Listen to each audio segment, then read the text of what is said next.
ไหว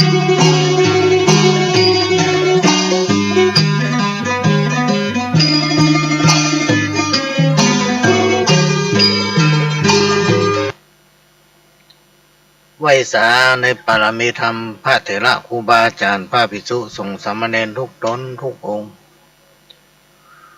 ขอสวัสดีพี่น้องท่านทุกฟังพ่อนาพ่อนานพ่ออุ้ยแม่อุ้ยที่รับฟังรายการจากสถานีวิทยุกระจายเสียงพระพุทธศาสนาแห่งชาติและสังคมขึ้นเพื่อการศึกษาพระพุทธศาสนาและวัฒนธรรม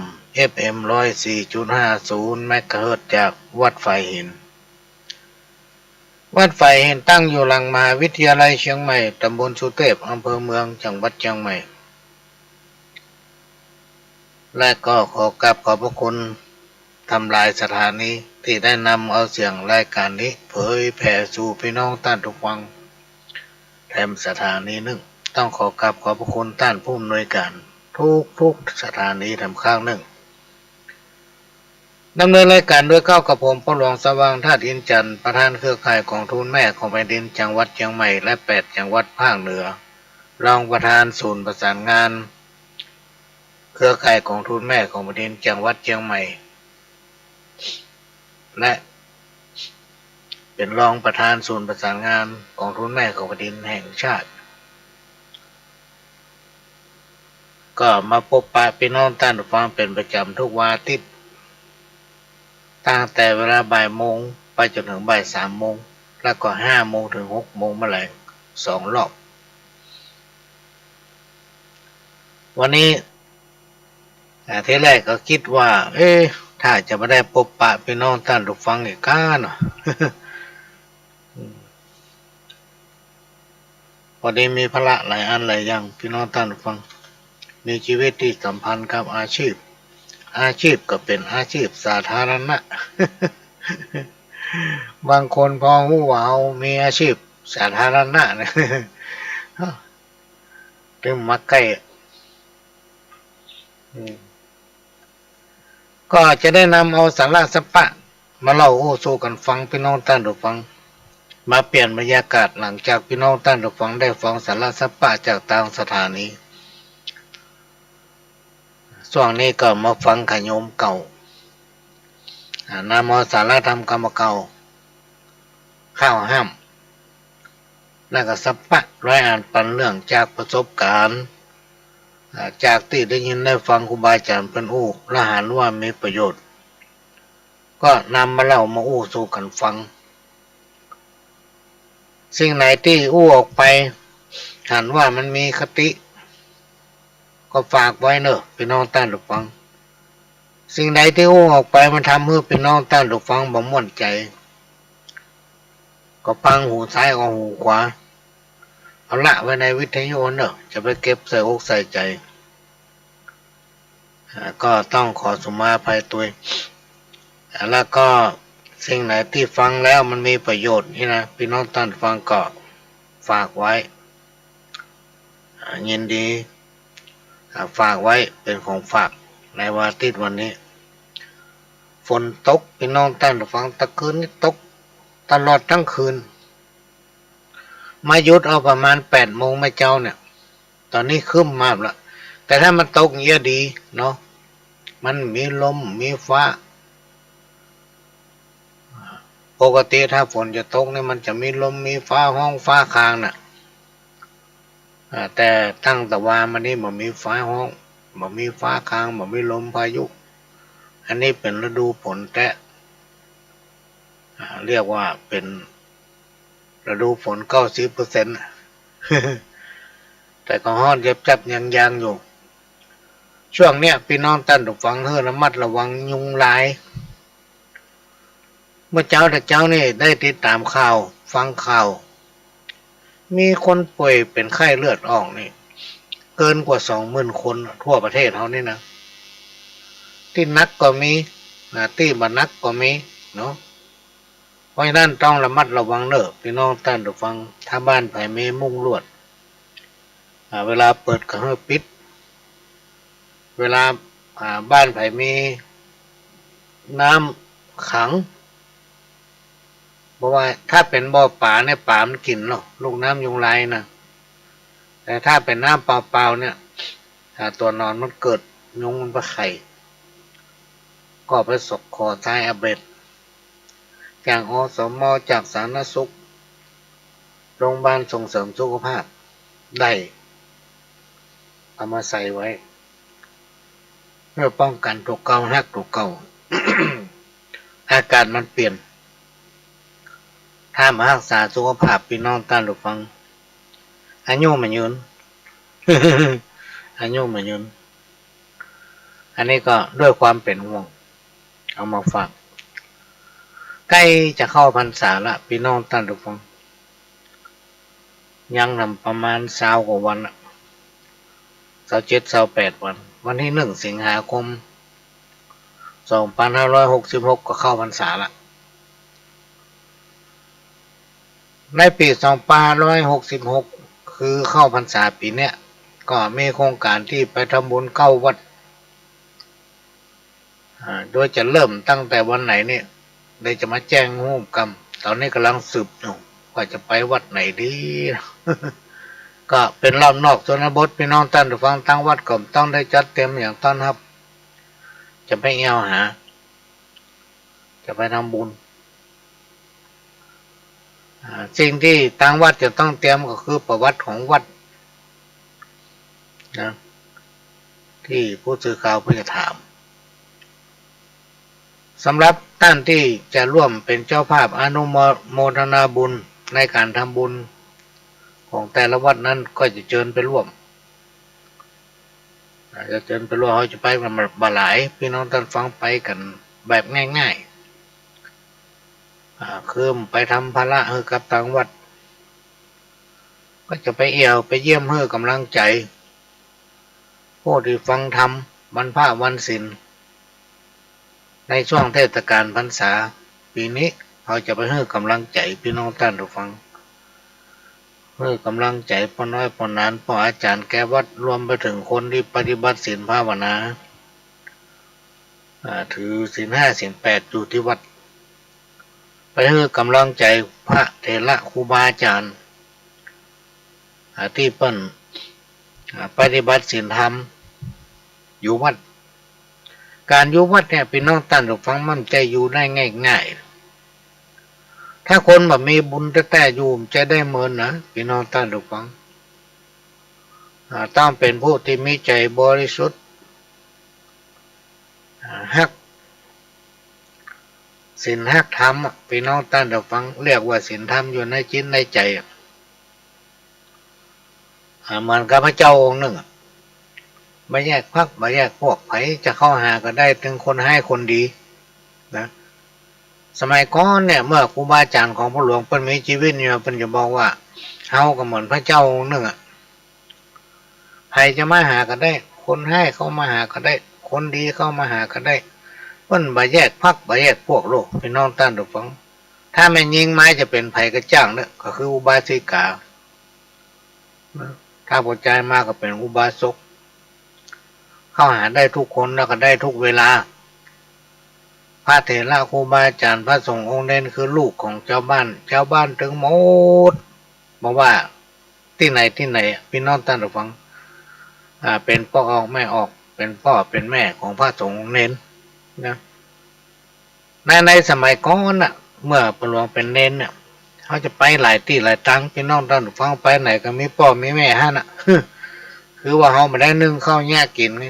แจ้งเจ้ามาก็อุ้มบาตรให้กันไปบิณฑบาตไปเลยพี่น้องท่านผู้ฟังเรียกว่าใหญ่น้อยกับพ่อแม่ศรัทธา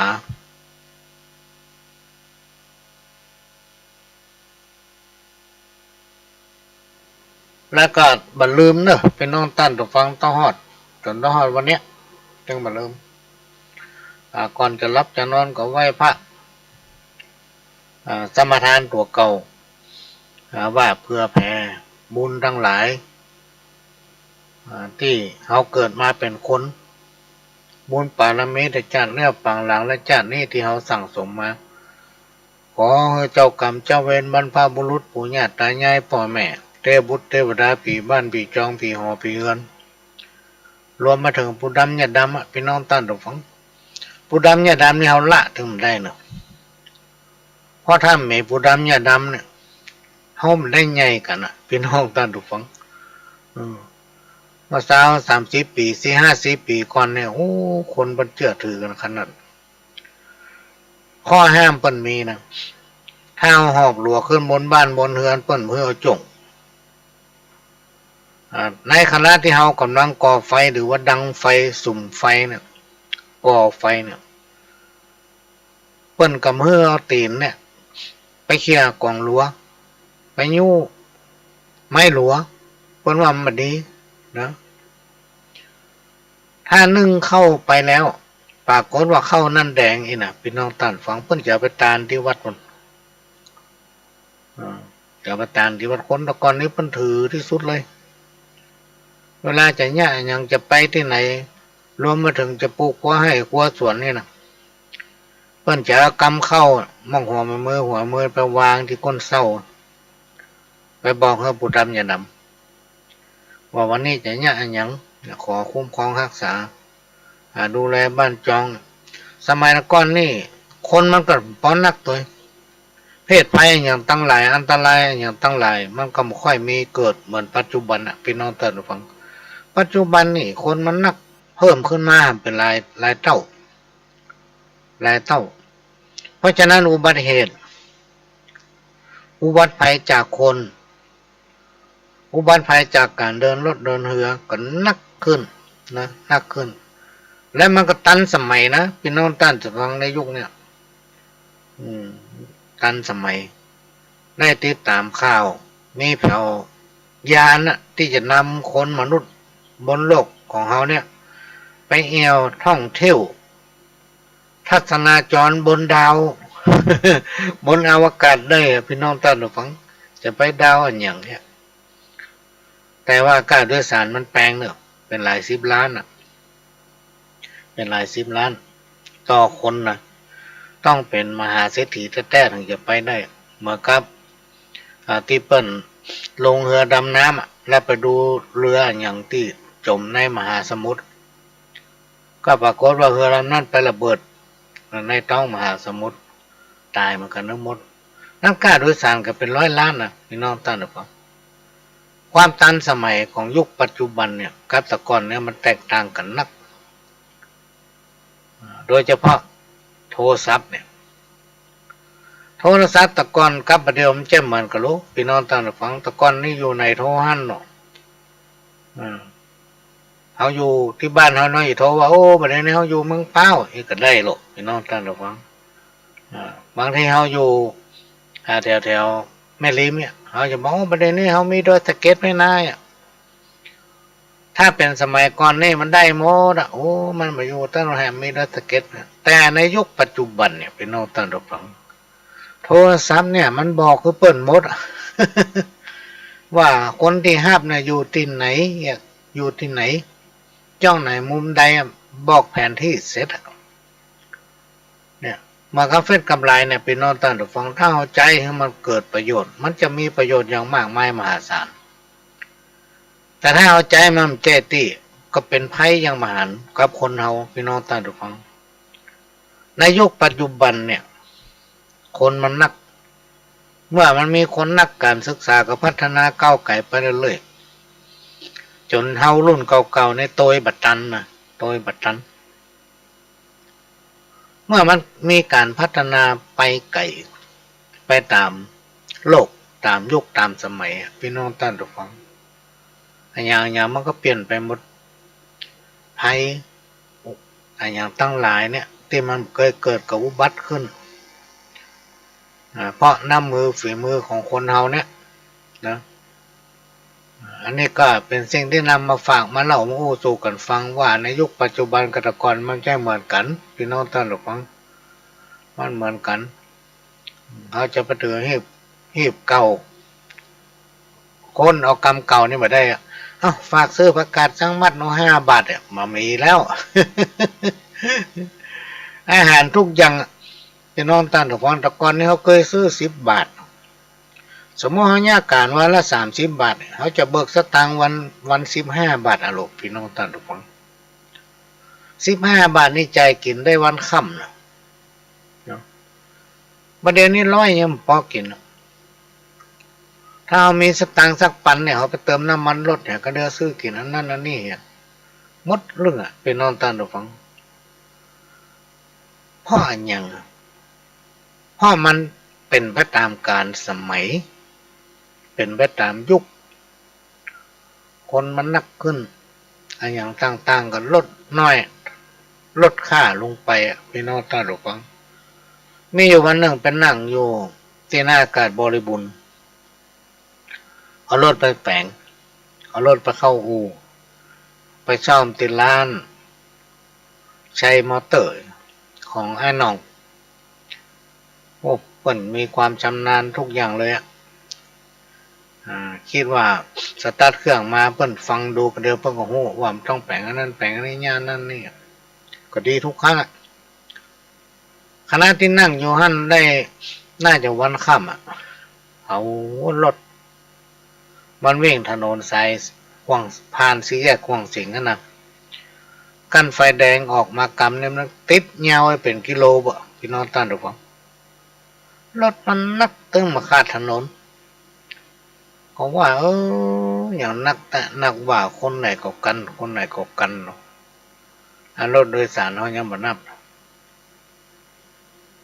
มาเฮือน้ำมันมันแปลงได้ขึ้นถึงวันน้ำมันวันนี้ขึ้นวันพุกลงวันพุกลงวันฮือขึ้น รู้ไว้ใจว่าใส่บาแบกหามวันเสียประจำเดือนเกียงเดือน5เดือน9เสียวันติดกับวันจันทร์เดือนนี้เดือน6เดือน10เสียวันอังคารวันเดียวเดือน3เดือน7เดือน11เสียวันเสาร์กับวันพฤหัสเดือน4เดือน8เดือน12เสียวันศุกร์กับวันพุธเรามาฟังวันต้องห้ามวันต้องห้ามบอกว่าจะเป็นตั้งศาลพระภูมิตั้งศาลพระพรหมตั้งศาลเจ้าที่นะตั้งแต่เริ่มต้นสร้างรากสร้างฐานเพื่อนห้องว่าจะแปลงจะสร้างปราสาทราชวังให้พระภูมิให้เจ้าที่ให้พระพรหมได้สถิตตามความเชื่อของภายของมันนะพี่น้องท่านฟังความเชื่อเนี่ยมันลบลู่ไปได้แล้วเขาจะไม่คัดกระตุ้มได้นะจะไม่บอกเปิ้นจะไม่เชื่อก็มันได้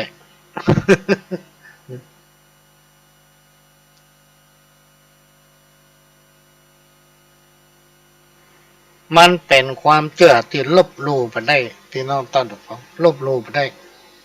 ของมหานิพพานมันเป็นเหมือนเส้นผมบางภูเขาบางอย่างเขาไปเชื่อก็มาได้บางอย่างเขาปฏิบัติตามเหตุตามห้อยให้ถูกตามตำนองกองจารีตที่คนเฒ่าคนแก่ปฏิบัติสืบตามกันมาเนี่ยก็ไม่ได้พี่น้องต้นฟังสมมติว่าเขาทำธุรกิจคนในยุคสมัยปัจจุบันน่ะส่วนมากคนทั้งบ้านเฮาเนี่ยที่เปิ้นมีสติปัญญาเปิ้นพอมีพื้นฐานฐานะเปิ้นดีน้อยเปิ้นไปรับจ้างหรอกทำธุรกิจของตนเองพ่องก็ตั้งบริษัทรับจำนองจำนำพ่องก็ตั้งบริษัทรับประชาสัมพันธ์ขายที่ดินกันนั่นอันนี้ไง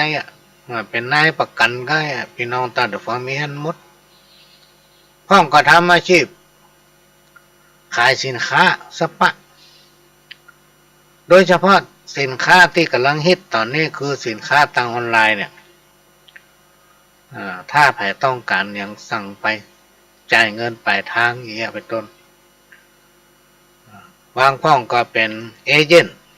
จำหน่ายขายอุปกรณ์ไฟฟ้าทุกชนิดนี้เป็นต้นสิ่งตั้งหลายเหล่านี้มันจะโยงมาถึงความเชื่อความเป็นอยู่ในการปฏิบัติตนเองในครอบครัวนั้นถ้าครอบครัวไหนซื่อสัตย์ นะทำตามหีบตามห้อยบ่ผิดจารีตบ่ผิดศีลบ่ผิดธรรมตั้งตนให้เสมอต้นไปแก้วแหวนเงินคำสมบัติภัสถานอย่างตั้งหลายนี่จะพอกพูนและมั่งมูลขึ้นคนเฒ่าแต่ก่อนเพิ่นบอกว่าจะมั่งมูลด้วยแก้วแหวนเงินคำทรัพย์สมบัติมากมายแต่ถ้าหุ้นส่วนหรือว่าเจ้าของหรือว่าคนผู้นั้นครอบครัวนั้นได้กระทำธุรกิจแล้วมาซื้อต่อกันเนี่ยพี่น้องตั้นแต่ฟังเขาทำอย่างกระจ่างนะถ้ามีความสัตย์จริงมีความจริงดีเรื่องความจริงเบี่ยงบายกู้ไปเลยจับลักไหนมาได้เนี่ยอันใดมันเป็นอันนั้นเนี่ยพี่น้องตั้นแต่ฟังเจ๊งทุกรายเลยทุกรายบางผู้บางท่านนี่มาหาโอ้ประสบความสำเร็จในกิจการงานอันนั้นอันนี้นี่อันนั้นมาโมยเขาก็จะแนะนำทางด้านศีลธรรมเนี่ยเป็นนอนตั้งแต่ฟังเอาธรรมะเนี่ยมาอู้ฟังว่าเขาจะต้องมีสัจจะและต้องมีความซื่อสัตย์ต่ออาชีพของตนเองคือเป็นคนตรงไปตรงมาเป็นนอนตั้งแต่ฟังคำอู้คำจ่านี่สำคัญปากเนี่ยสำคัญที่สุดจะร่ำจะรวยก็อยู่ที่ปากจะทำมาค้าขายอย่างกระจ่างจะมีความรุ่งเรืองก้าวหน้าอยู่ที่ปากอยู่ที่ปากใจนี่เป็นส่วนสำคัญที่สุดเลยพี่น้องท่านผู้ฟังถ้าเขาซื่อเขามีความสัตย์มีความจริงใจทุกอย่างประสบความสำเร็จหมดนะประสบความสำเร็จหมดมาว่ากันถึงวันต้องห้ามที่เป็นเส้นผมบางภูเขาว่าเชื่อนี้ลบหลู่มาได้วันต้องห้ามบอกว่าเขาจะทำอย่างนี้พี่น้องตั้งแต่ฟังถ้ามันตรงกับวันต้องห้ามลองสังเกตพอเถอะมันไม่ใครลุ่ง มันไม่ใครลุ่งมาหูเป็นพ่ออันอย่างพี่น้องตั้งแต่ฟังสมัยก่อนนี่ป้าหลวงก็ไม่เคยเชื่อนะสิ่งอย่างตั้งหลายเราเนี่ยไม่เคยเชื่อเพราะคิดว่ามันอยู่ที่เขาถ้าเขาตั้งใจทำเหมือนกับกรรมที่เปิ้นว่าทำดีได้ดีทำบดีได้บดีเนี่ยถ้าเราตั้งใจทำความดีเรามีความตั้งใจจะทำพี่น้องท่านผู้ฟังอันยังกระจ้างเนี่ยมันต้องได้ผลเพราะตั้งใจทำมันแต่ถ้าทำทุกวันหลงเขาก็ลองมาตองพอมันจะมีแต่มันมีแต่นะพี่น้องท่านผู้ฟังมันมีแต่มันลุ่งสักหลายบางผู้บางท่านถือว่าตนเองมีความพร้อมหมดทุกอย่างอย่างก็พร้อมหมดอย่างก็พร้อมหมดอย่างมีหลายคนนะพี่น้องท่านผู้ฟังที่ไปเชื่อมันเป็นเส้นผมบางภูเขาโดยเฉพาะคนรุ่นใหม่เนี่ยที่ไปเรียนจบสูงเพิ่นบ่เชื่อแม้นกระทั่งทอนี้เจ้าที่บ่เชื่อสิ่งศักดิ์สิทธิ์บ่เชื่ออย่างสักอย่างแม้กระทั่งมีคนมาตักว่าโอ้ทำอย่างนี้มันได้ทำอย่างนี้มันดีเป็นการลบหลู่ทอนี้เจ้าที่ลบหลู่สิ่งศักดิ์สิทธิ์ในวันอนาคตตั้งหน้าเนี่ยอาจจะไล่ที่อยู่อาศัยเนอะมันมีแผ่นดินอยู่เนอะบ่เชื่อก็มันเรื่องอันหยังเขามีเงินจะเป็นพันเป็นหมื่นล้านอันอย่างเขาก็มีหมดเรื่องอย่างห้อยต้องไล่แผ่นดินอยู่มันมีแต่นะพี่น้องท่านผู้ฟังสิ่งทั้งหลายเราเนี่ยลบลู่ไปได้มาว่าถึงวันที่มันจะทำเมื่อเขาวอดในการตั้งเก้าตั้งรักทำอย่างต่างๆเดือนเกียงเดือนห้าเดือนเก้าวันต้องห้ามเกี่ยวกับสิ่งศักดิ์สิทธิ์เนี่ยพี่น้องท่านผู้ฟังคือวันพฤหัสกับวันเสาร์เดือนนี้เดือนหกเดือนสิบวันต้องห้ามคือวันพุธกับวันศุกร์เดือนสามเดือนเจ็ดเดือน11 วันต้องห้ามคือวันอังคารเด้อพี่น้องท่านผู้ฟังวันอังคารเดือนสี่เดือนแปดเดือน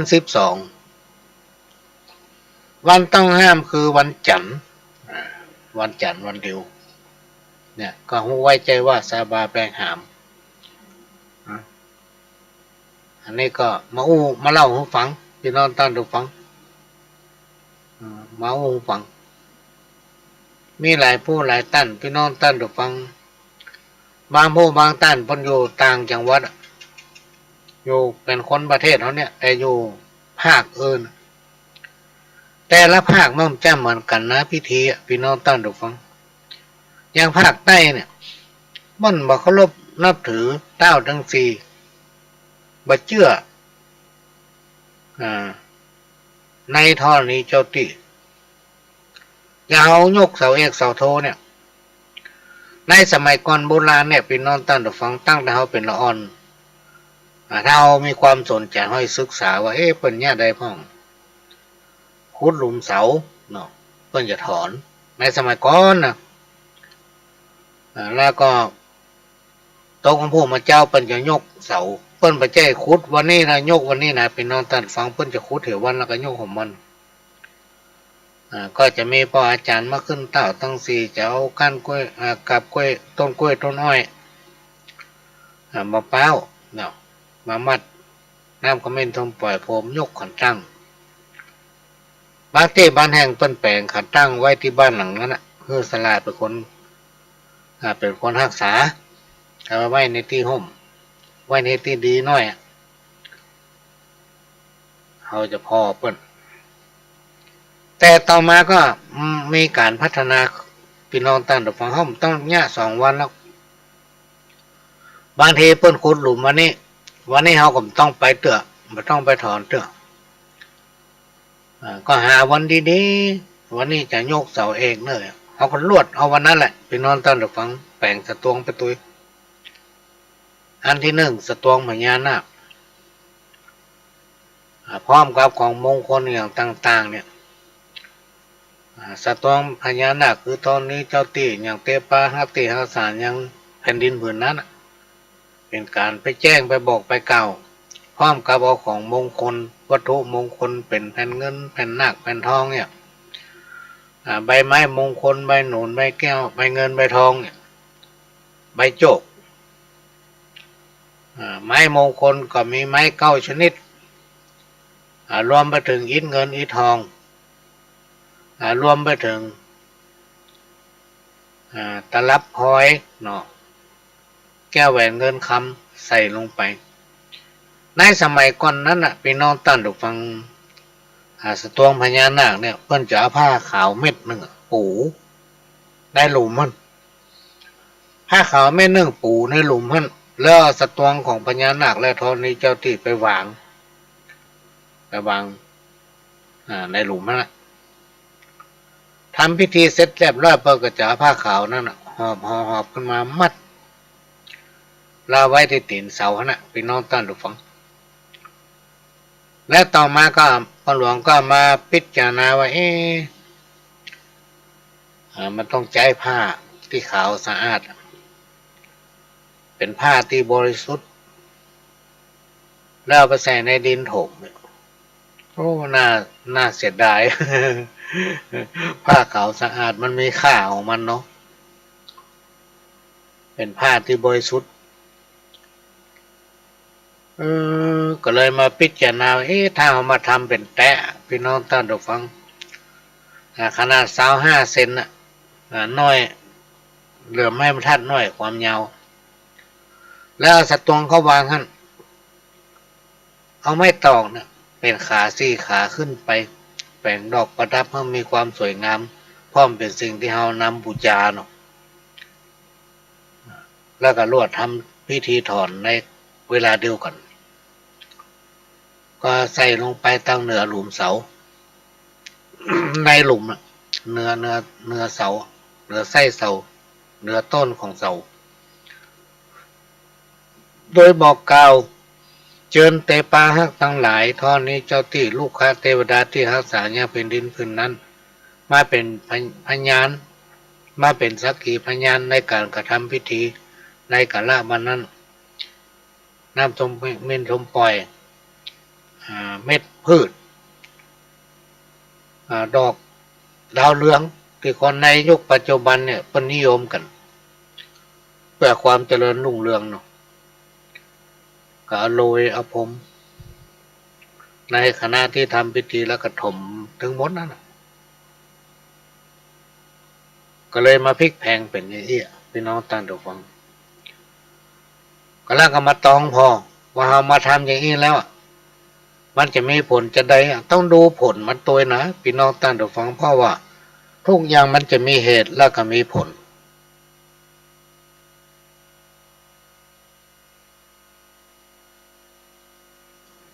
เอามาตองพอแล้วว่าเจ้าของบ้านหลังนั้นเจ้าของกิจการนั้นมีความเจริญรุ่งเรืองจะถามเรื่อยๆแหละพี่น้องท่านผู้ฟังทำมากล้าขึ้นเนี่ยยังก็มีปัญหาและอุปสรรคก็ถือว่ามันเยี่ยมละมันสุดยอดก็เลยนำปฏิบัติพี่น้องท่านผู้ฟังเขาแจนำได้นำเนี่ยนะเขาก็ถามมาตลอดแล้วก็พิจารณาดูตลอดแล้วมีอยู่หลายเรื่องพี่น้องท่านผู้ฟังวันนั้นนี่เป็นวันเสียเอามาตองพอละแม้นจะมีหลายคนบอกว่าวันเสียเนี่ยมันมาทีหลังนี่ลูกเลิกยามดีเนี่ยมันมาก่อนแล้ว ก่อนสมัยพุทธกาลด้วยซ้ำเพราะสมัยก่อนพุทธกาลนั้นเปิ้นแจ้มีนาฬิกาโลกสมัยก่อนน่ะพี่น้องท่านผมแจ้มีนาฬิกาลูกลองค้นหาประวัติตำนานด้วยเปิ้นจะพอตะวันเนี่ยอย่างข้างขึ้นข้างแรมเปิ้นจะพอเดือนมุนถ้าเป็นข้างขึ้นมันก็จะขึ้นตามเวลาเนาะถ้าเป็นข้างแรมมันก็แรมอยู่บนฟ้าฮะเมื่อวันก็ไม่ยอมรับหายไปไหนมันค้างอยู่ฮะน่ะ บนห้องเดินแหมมาค่อยหัววันเดียวเนี่ยเวลามอกใดต่อใดเปิ้นเอาไม้ปักกลางที่แจ้งที่เป่งที่โล่งพี่น้องท่านผู้ฟังเพิ่นจะพอเอาแดดส่องกับเงาไม้เงาไม้มันก็จะเปลี่ยนไปตามแสงของดวงอาทิตย์พอเตี้ยงตรงเนี่ยเงาของไม้นะมันก็จะตรงกับเสามันเลยมาหันละนี่นะเปิดว่านี่กึ่งวันละได้กึ่งวันแล้วเราจะรู้ได้ไงว่ามันจะแจ้งหรือไม่แจ้งเพื่อฟังเสียงไก่พี่น้องท่านผู้ฟังถ้าหมอกตี 3 ตี 4นี่ไก่จะขันตั้งไก่ขันตั้งนี่ถือว่ามันย่ำไก่จะแจ้งเนี่ยตีนฟ้าไก่โยกแล้วโลไก่ไม่ขันกำเดียวนะแล้วก็มาตองว่ามันก็มีแต่นะพี่น้องท่านผู้ฟังไก่ขันตั้งก็คือขันเตื้อเดียวนะ มันมีแต่คนแต่ก่อนนี้มันเก่งนะพอได้สักชั่วโมงไปประมาณตี 4ไปเนี่ยมันจะขันตั้งแล้วก็ปิกขันน้ำรอบหนึ่งใกล้จะขัน3เตื้อนะเตื้อทั้งสองจะขันหลายกำหน่อยน่ะต่อมามันจะแจ้งเลยนะพี่น้องท่านฟังตีนฝ้ายโยงแล้วไก่มันตบปีกละพี่น้องท่านฟังแสดงว่ามันจะแจ้งละมันก็ห้องคนให้ลูกเริ่มคันกันเป็นหมู่ ในยุคนั้นคนแต่ก่อนมันเก่งขนาดนั้นเก่งในการมาเล่ามาฟังเนอะพี่น้องท่านฟังจะไปรำคาญเนอะจะไปรำคาญ2 ชั่วโมงทุกวันอาทิตย์ก็จะอยู่กับพี่น้องท่านฟังไปจนถึงคนใกล้กูใกล้กูฟังมันละก็ยังวันไหนถ้ามีคนฟังอยู่ก็จะไปเรื่อยๆเชื่อก็ตามใจ หูไว้ใจว่าสายบาแบ่งหามสิ่งที่ท่านหูแล้วท่านจะได้หูเพิ่มสิ่งที่บ่หูก็จะได้หูแถมศิษย์ต่างครูอาจารย์หลายวัดพี่น้องท่านทุกฟัง มันก็จะพิดเพี้ยนกันไปหน่อยจึงเหมือนกันนะเหมือนกันแต่คนที่คนต่างแต่ในที่สุดมันก็จะไปสู่จุดเดียวกันหมดคือความดีงามความอยู่ดีมีสุขนะจักบังเกิดขึ้นกับทุกคนเสียต่างครูอาจารย์ต่างวัดก็อาจจะพิดเพี้ยนจากกันไปน้อยหนึ่งนี่ก็เป็นเรื่องที่นำมาเล่าสู่กันฟังในช่วงเดือนสิงหาวันที่1เป็นวันอาสาฬหบูชาวันเข้าพรรษาและก็ในเดือนสิงหานั้นก็มีภารกิจพี่น้องท่านผู้ฟังบางทีบางช่วงบางตอนบางวันก็อาจจะไม่ได้มาพบปะพี่น้องท่านผู้ฟังเนื่องจากว่าจะอยู่ในหมู่ช่วงนั้น วันที่8ถึงวันที่9สิงหาคม2566ก็จะมีการประชุมภาคเหนือตอนบนภาคเหนือตอนบนก็คือเครือข่ายกองทุนแม่ของแผ่นดิน8จังหวัดภาคเหนือนะก็จะมีตัวแทนอันประกอบด้วยผู้แทนของผู้ว่าราชการจังหวัดทุกจังหวัดใน8จังหวัดสำนักงานพัฒนาชุมชนทุกจังหวัดใน8จังหวัดประธานเครือข่ายแต่ละจังหวัดก็8จังหวัดภาคเหนือตอนบนก็จะมาพบปะกันโดยจะจัดขึ้นที่จังหวัดเชียงใหม่เขาเนี่ยปีเดือนที่แล้วนี่จัดที่ละปูนในวันที่8ถึง9นี่ก็จะจัดขึ้นที่เชียงใหม่เขาเนี่ยยังไม่รู้ที่ใดเด้อตอนนี้เพิ่นกำลังประสานกันอยู่ช่วงนั้นถ้ามันตรงกับรายการก็จะไม่ได้ปะกับพี่น้องท่านผู้ฟังแล้วในวันที่15ถึง19ถึง20ก็น่าจะปิกวันที่20วันที่15นี่เดินทางละของเดือนสิงหาคมพี่น้องท่านผู้ฟังก็จะนำคณะเครือข่าย8จังหวัดภาคเหนือร่วมกับผู้ว่าราชการจังหวัดทุกจังหวัดร่วมกับสำนักงานพัฒนาชุมชนที่ทำหน้าที่ประสานหมู่บ้านเครือข่ายกองทุนแม่ของแผ่นดินและหมู่บ้านต้นกล้ากองทุนแม่ของแผ่นดินถึง8จังหวัดเนี่ยร่วมกับเครือข่ายกองทุนแม่ของแผ่นดินทั่วประเทศก็จะร่วมกันเดินทางปีนี้น่าจะจัดกันที่เมืองทองนะพี่น้องท่านผู้ฟังปีนี้เป็นกรณีพิเศษ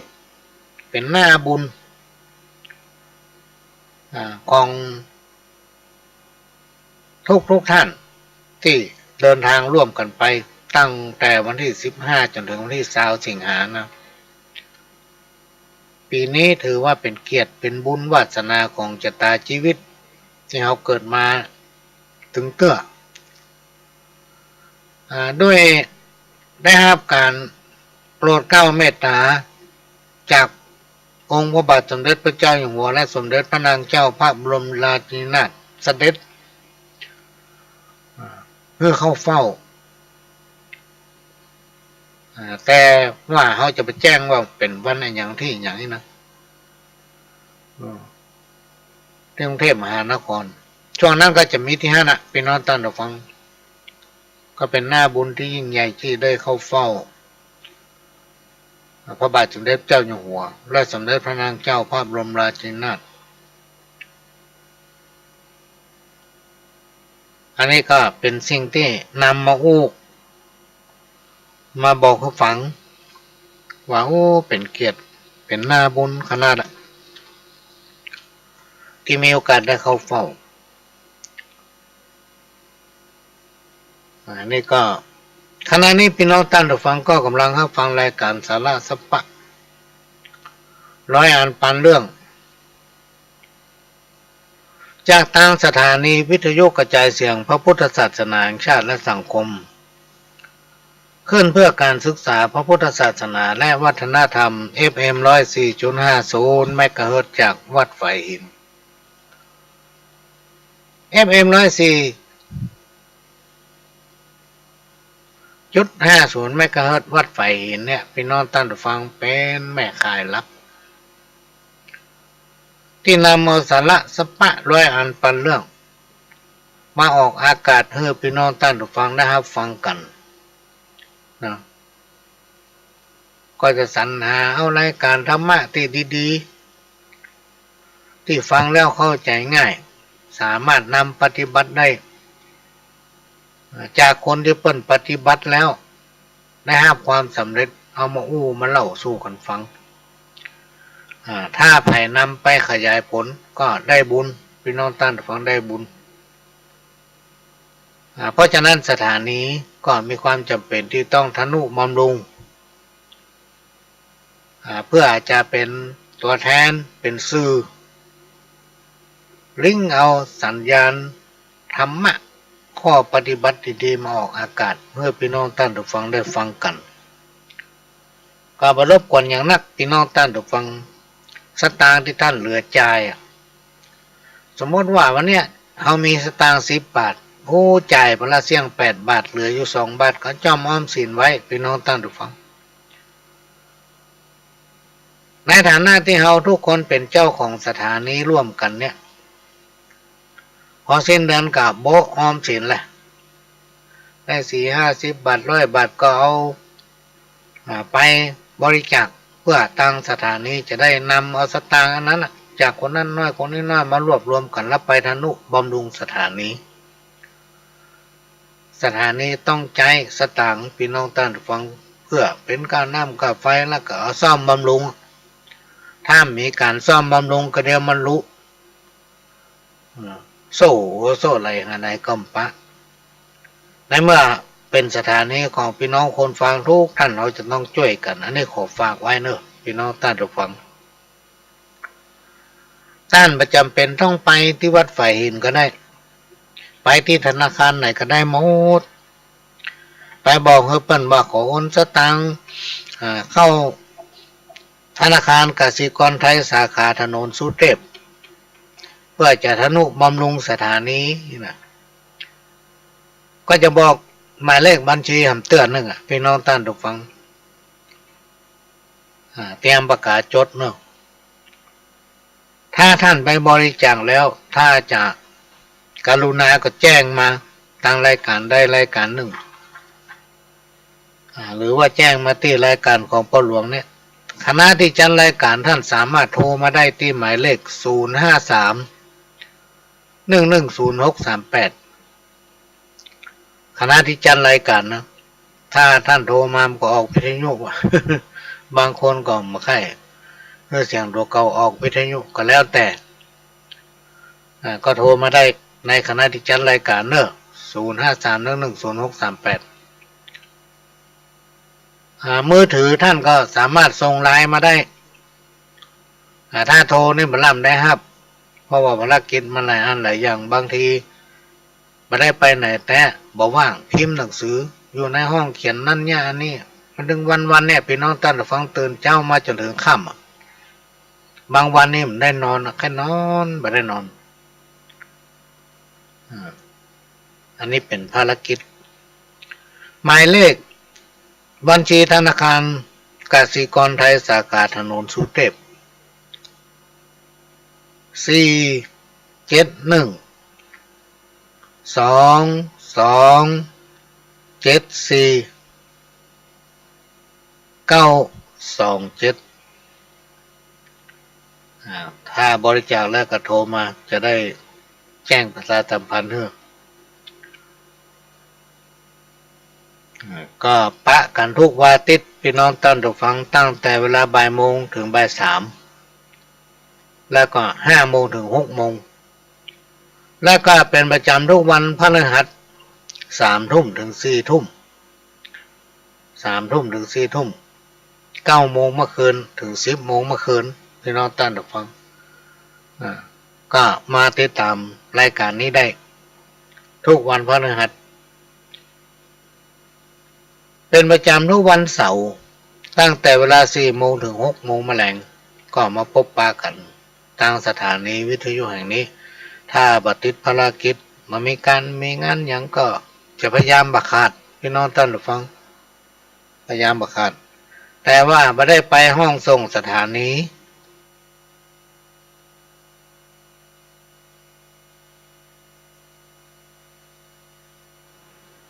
ไม่ได้ไปห้องส่งสถานีพี่น้องท่านผู้ฟัง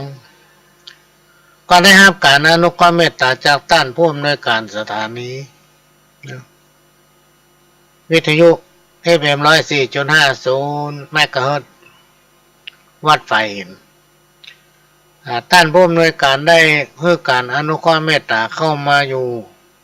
ในเครื่องของพ่อหลวงเนี่ยมาควบคุมเครื่องอันพ่อหลวงเนี่ยมันต้องบัดตันสมัยพี่น้องท่านฟังขี้ลืมตั้งหักบัดตันสมัยแล้วขี้ลืมตัวน่ะบางทีอู้ไปนึกบอกตะกี้กูอู้อย่างออกไปนะไอ้น้องจำมันได้หมดเนาะนี่ก็มีนะมันขี้ลืมด้านพ่มในการการอนุเคราะห์เมตตาเข้ามาควบคุมเสียงไม่ได้ไปห้องส่งมาเมินละช่วงนี้โควิดมาทำแล้วพี่น้องท่านผู้ฟังเราจะต้องผจญกับอุปสรรคและปัญหาของการเดินในชีวิตประจำวันเนี่ยหลายประการเนอะไหนจะต้องระวังเรื่องยุงลายไหนจะต้องระวังเรื่องไวรัสโควิด หลายอันหลายอย่างพี่น้องท่านผู้ฟังไหนจะต้องระวังเพศภัยที่มันเกิดขึ้นบอกว่าจากธรรมชาติโบราณครูบาอาจารย์บอกว่าภัยจากธรรมชาติเป็นต้นว่าฝนตกลมหลวงเนี่ยมันมากำเดียวมันย่างเลยหรอกพี่น้องท่านผู้ฟังมันใจลมบึ้งเลยเขาตอนเป็นเกิงวันนี่มันใจมาถึงจากชั่วโมง2 ชั่วโมงเนี่ยอย่างฝนไม่ตกนักยังมากกว่าคืน2 คืนตอนนั้นมันก็ตกแล้วก็มีพยากรณ์บอกว่าในระยะต่อไปทางหน้าเนี่ยจะแห้งแล้งกับ2-3 ปีก่อนนี้ลูกแต่ภัยจากคนเขาเนี่ยพี่น้องท่านผู้ฟังจากมนุษย์ด้วยกันเนี่ยเป็นสิ่งที่น่ากลัวภัยธรรมชาติมันเล่นกันแต่เอากันซิบหายเลยนะพี่น้องท่านผู้ฟังเอากันตายละภัยจากมนุษย์ภัยจากคนด้วยกันเนี่ยโดยเฉพาะช่วงเนี้ยมีอันนั้นระบาดที่เป็นห้องว่าอย่างคอเซ็นเตอร์คอเซ็นเตอร์อย่างเนี้ยมันชอบโทรมาในโทรศัพท์เขาขณะที่เขาครับมันก็จะอู้ไปเลยจักปาเขาอู้ไปเลยแต่จริงนะมันจะร้องเอาข้อมูลในโทรศัพท์เขาพี่น้องท่านฟังด้วยความที่มันมีการพัฒนาไปตามยุคตามสมัยทันสมัยเกินเนี่ยซึ่งในยุคปัจจุบันแน่พวกคนบดีเนี่ยมันทำได้กู้ยังพี่น้องท่านผู้ฟังมันมาคิดหรอกว่าจะสร้างความเดือดร้อนให้กับคนนั้นคนนี้มันได้เป็นพอใจมานักโมเนี่ยนะอันนี้เป็นภัยที่เราต้องระวังพี่น้องท่านผู้ฟังการหลอกลวงการจุห้องก็ดีห้องก็จุเขาเสียมีหันมดพี่น้องท่านผู้ฟังใส่ให้ป้ายสีเเปิ้นเดือดร้อนปั้นน้ำเป็นก้อนแป่งกำจักเสียภาพพจน์เสียไปแถมเป็นคนระยำอับปีขวางบ้านเรื่องคนอื่นเขาอย่าพึ่งก้าวต้านจักเสียบริวารฮ้อนให้ตัวอย่างมีหลายมาได้ตอกย้ำกับเรื่องยุ่งต่างเหลว อันนี้คือคนตะคนพี่น้องตัดฟังเป็นแต่งแต้มเขียนไว้เอามาพอมันเป็นจริงทุกกรรมเลยนะพี่น้องตัดฟังบัดนี้เอาขวางสักกรรม อันเนี้ยก็มาเล่าสู่กันฟังพี่น้องตัดฟังอันไหนที่ตั้นหู้แล้วก็จะได้หู้แถมอันไหนที่มาหู้ก็จะได้หู้เรื่องในอดีตอย่าเก็บมาเล่าเรื่องเก่าอย่าเก็บมาลื้อฟื้นเรื่องอื่นอย่าเก็บมาคิดคนเราทุกคน ล้วนแต่มีปัญหาชีวิตเหมือนกันทุกคนพี่น้องท่านผู้ฟังทุกคนจะต้องมีปัญหาและอุปสรรคเหมือนกับกรรมหนึ่งที่ว่าถ้าจะอู้ถึงน้ำทะเลเนี่ยคำว่าทะเลแม่น้ำมหาสมุทรทะเลไม่ต้องมีคลื่นหรอกพี่น้องท่านผู้ฟังมันจะต้องมีคลื่นถ้าน้ำไหนมันมีคลื่นอันนั้นเป็นน้ำหนองเป็นน้ำหนองน้ำในเขื่อนเนี่ยมันจึงมีคลื่นน้ำปิงน้ำแม่น้ำหมดเนี่ยมันมีคลื่นแต่น้ำทะเลเนี่ยมันมีคลื่นจะนักจะน้อยขึ้นอยู่กับลมที่มาปัดมันพี่น้องท่านผู้ฟังอย่างแผ่นดินไหวเนี่ยพอแผ่นดินไหวปั๊บคลื่นมันก็จะใหญ่บางทีสูงเป็นเมตร2 เมตรเป็นอันตรายพี่น้องท่านผู้ฟังมันเหมือนกับชีวิตของคนเราทุกคนจะต้องมีปัญหาและอุปสรรคต้องมีปัญหาและอุปสรรคครูบาอาจารย์เปิ้นบอกว่าต้องทำจิตใจให้เป็นปกติเราจะต้องทำจิตใจให้เป็นปกติเมื่อมีปัญหาเกิดขึ้นกับชีวิตของเราอันใดที่มันเกิดขึ้นมาเนี่ยพี่น้องท่านผู้ฟังเขาถือว่ามันเป็นปกติจะไปตีโพยตีพายนะ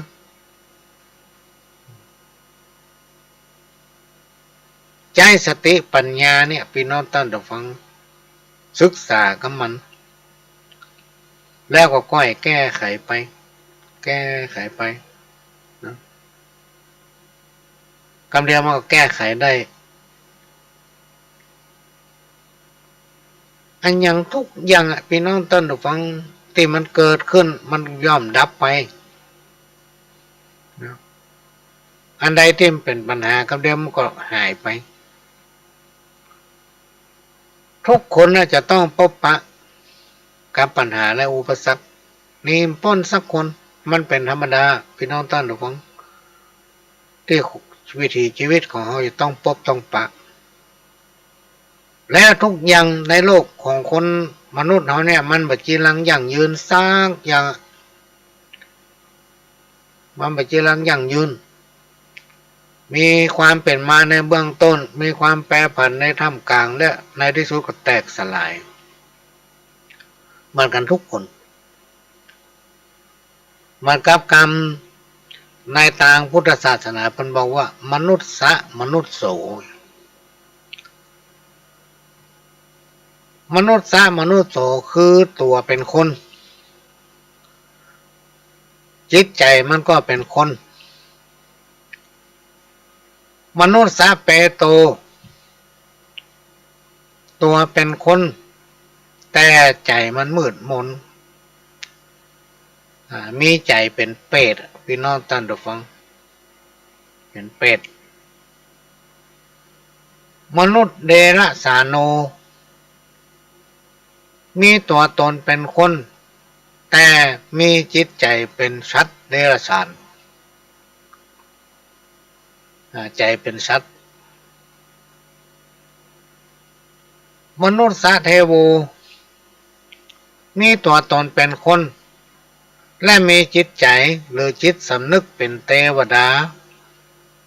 นี่เป็นกรรมในตำนานที่เพิ่นกล่าวไว้พี่น้องท่านผู้ฟัง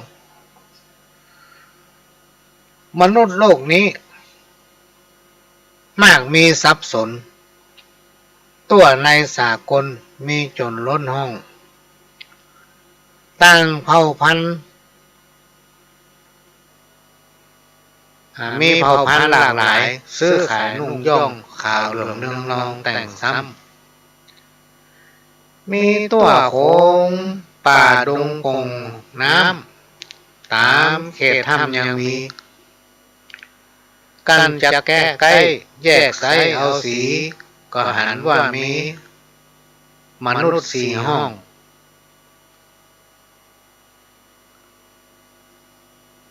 มนุษย์สี่ห้อง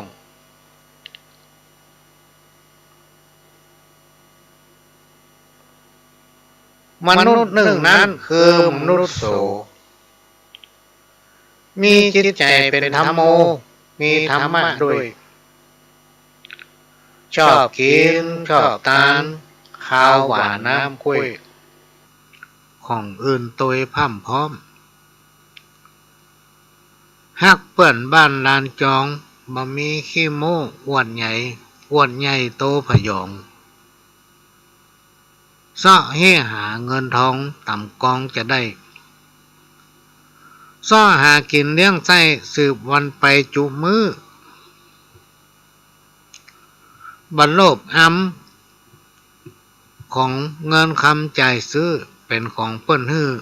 ยอมเอาบักกงบัลลัก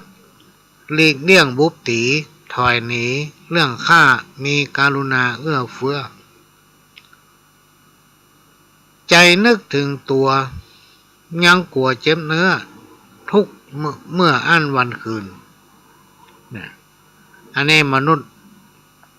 ข้อหนึ่งเขาจะแย่อย่างเนี้ยไปนอนตันฟ้าต้องนึกถึงจิตใจของคนอื่นมันกรรมเขาจะทารุณกรรมสัตว์ในสมัยก่อนเนี่ยหมูหมายังเนี่ยเปิ้นใจยังหมาเนี่ยมันจะมีกฎหมายคุ้มครองต่อมามีกฎหมายคุ้มครองถ้าไปทำบดีมาให้กับหมาเนี่ยโดนยับ มีต้นนักเลยยกเว้นกับควายงัวหมูอย่างนี้ยามอาหารมีข้อกำหนดกฎหมายห้ามเลยว่าไผฆ่าควายจะต้องได้รับโทษไผฆ่างัวต้องได้รับโทษไผฆ่าหมูต้องได้รับโทษนี่ยังมีกฎหมายเถอะมันน่าจะถือว่ามันเป็นของเลี้ยงโลกอีกอะจะได้นี่กับเข้าใจบรรดาว่าสรรพสิ่งทั้งหลายเนี่ยมีหมาเนี่ยสำคัญที่สุดอะพี่น้องท่านผู้ฟังอันนี้ก็เป็นเจงเต้นำมาเล่าโอ้โซกันฟังเดี๋ยวขออนุญาตแป๊บหนึ่งเนอะโลฮะแม่น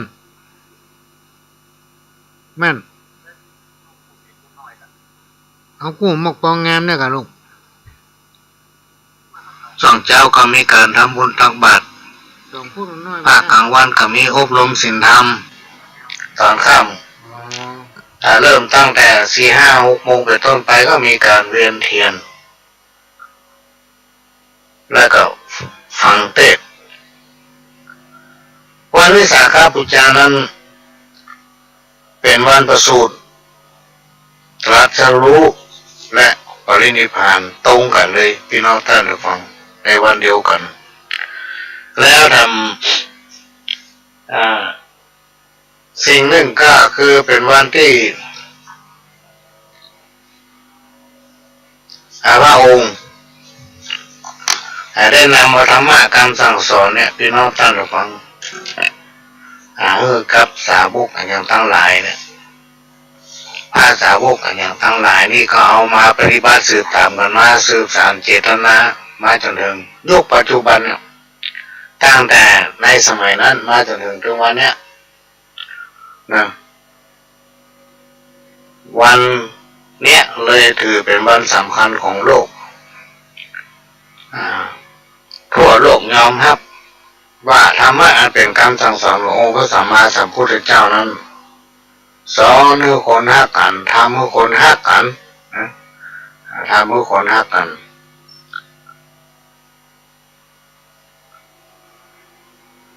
วันนี้ก็มาพบปะพี่น้องท่านผู้ฟังตั้งแต่เวลานี้เป็นต้นไปจนถึง6 โมงแมลงก่อนที่จะนำเอาสาระสัพพะร้อยอันพันเรื่องมาเล่ามาอู้สู่กันฟังก็ต้องขอกราบขอบพระคุณท่านผู้อำนวยการทำร้ายสถานีที่ได้นำเอาเสียงนี้เผยแผ่สู่พี่น้องท่านผู้ฟังแถมสถานีหนึ่งถึงบ้านถึงจงต้องขอกราบขอบคุณท่านผู้อำนวยการสถานีวิทยุล้านนาเชียงใหม่และก็สถานีวิทยุคลื่นพัฒนาคุณภาพชีวิต FM 92.25 วัดหลวงประแดงมหาวิหาร สถานีวิทยุ FM 98.75 คลื่นธรรมะของชุมชน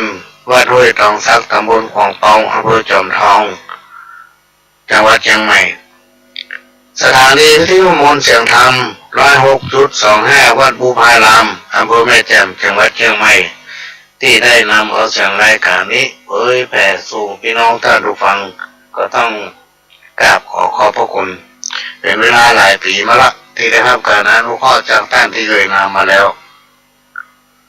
ก่อนที่จะนำเอาสาระมาอู้ก็ต้องขอประชาสัมพันธ์ยอดพระป่าตกค้าง ตอนนี้กลุ่มคณะที่ดำเนินการเกี่ยวกับงานทำบุญทอดพระป่าสามัคคีและในงานทำบุญประเพณีส่งน้ำพระธาตุและพระพุทธสิหิงพระสิงห์จำลองยกเจ้าฟ้าวิหารที่วัดดอยจำแจ้งตำบลแม่โป่งอำเภอดอยสะเก็ดจังหวัดเชียงใหม่โดยให้ที่วัดท่าดินจันทร์ก็ดำเนินการอยู่ทั้งปุนแต่ว่านี่พ่อหลวงก็เอาซองไปหอมแต่ไม่ได้ไปที่วัดสักครั้งเนื่องจากเวลามันจำกัดก็ไปที่บ้านไอ้นิวัดเอาไปฝากไว้ฮั่นตอนนี้มันมีเวลาได้ไปพี่น้องท่านผู้ฟังเป็นวันพระใหญ่ด้วยนะอะไรก็ดีเนี่ยอะไรก็ดีไปเนาะแล้วก็ได้มีซองอันนี้เป็นซองน่าจะเป็นซองสุดท้ายที่เพิ่นเอามาฝากหอมก็มีพ่อกำนันคำดีแม่พองพันธุ์บุญสละพ่อกำนันคำดีแม่พองพันธุ์บุญสละอดีตพ่อกำนันตำบลสันผีเสื้อแล้วก็แม่กำนันพงพันธุ์นี่ตอนนี้เพิ่นเป็นประธานแม่บ้านของหมู่ที่4น้องห่ออยู่ก็ได้นำปัจจัยร่วมทำบุญทอดพระป่าสามัคคีของวัดดอยจำแจ้งตำบลแม่โป่งอำเภอดอยสะเก็ดจังหวัดเชียงใหม่แม่เจ้าเนี่ยเป็นจำนวนเงิน500 บาทต้องขอกราบขอบพระคุณอนุโมทนาบุญกับพ่อกำนันคำดีแม่กำนันพงพันธุ์บุญสละที่ได้นำปัจจัยมาฝากบริจาคไว้นี้พระหลวงก็ได้แจ้งให้ทางคณะกรรมการที่ดำเนินการทอดพระป่าที่วัดดอยจำแจ้งเรียบร้อยไปละแต่ว่าปัจจัยปัจจัยอยู่ที่พระหลวงเนี่ยนะก็เลยก็ถือเขามาหับไปก็ตอนนี้ผู้ดำเนินการเพื่อแจ้งมาละพี่น้องท่านฟังต่อมานี่พระหลวงไปที่บ้านไอ้นี่วัดยอดมันก็ได้60,000กว่าบาทนะวันนี้จะได้ตัวใดผมว่าก็ยังไม่ได้ประสานกันเรื่องอะไรก็ดีเงี้ยพี่น้องท่านผู้ฟังเวลามีเปลือกแต่มันว่าง แต่ที่นี่ช่วงที่นอนพักก็ได้มีอีแม่คนหนึ่งเพิ่นบอกชื่อมาว่าเนี่ยของแม่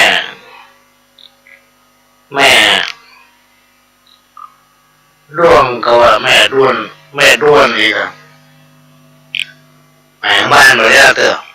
ใกล้จะเข้าภาษาละอีแม่เคยขึ้นไปนอนก่อนไงหรอกได้นะขึ้นไปนอนก่อนก็ได้กล้วยแปลงกล้วยหญ้าไปนะเราต้องไปเล่งมันเอาขึ้นไปนอนอยู่ก่อนได้ถ้ามันมีประตูมีฝามีมุ้งเนาะขึ้นไปอยู่ก่อนมาได้ก็แล้วถ้าเอาพร้อมกล้วยทำบุญอันนั้นอะไรเงี้ยขึ้นไปนอนอยู่ก่อนได้เป็นบ้านของเราเนาะถามว่าจะขึ้นนอนวันใดดีถ้าแม่มีโทรศัพท์สามารถโทรมาที่เบอร์0531100638ได้เนอะมาเดี๋ยวนี้นะ0531100638ถ้ามีโทรศัพท์แต่ถ้ามีนี่จะส่งไลน์ไปผมบอกเพื่อจะมีไลน์ก่อนเนี่ยจะได้คู่กันอันนี้ก็เป็นนอกเรื่องที่นำมาอู้ ในรายการนี้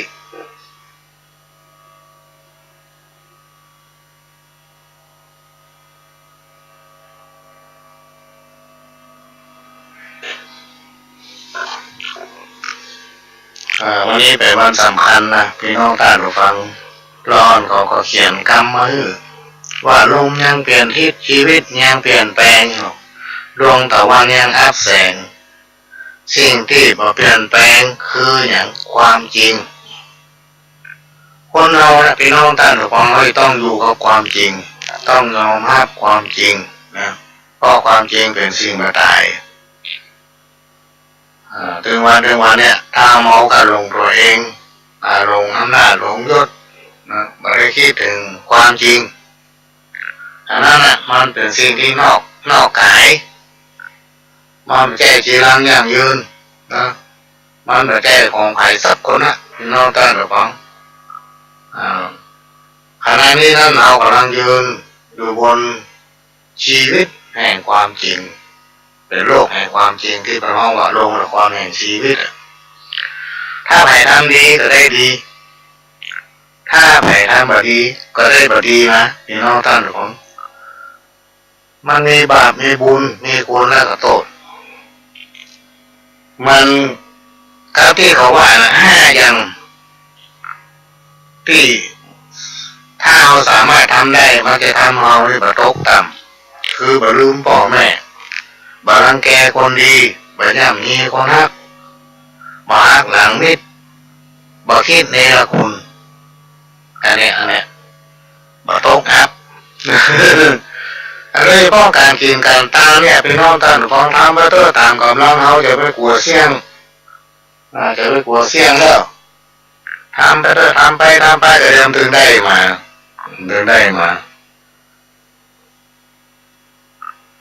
มันพี่ขึ้นมาตกน้ำอะไรตกไฟมันไหม้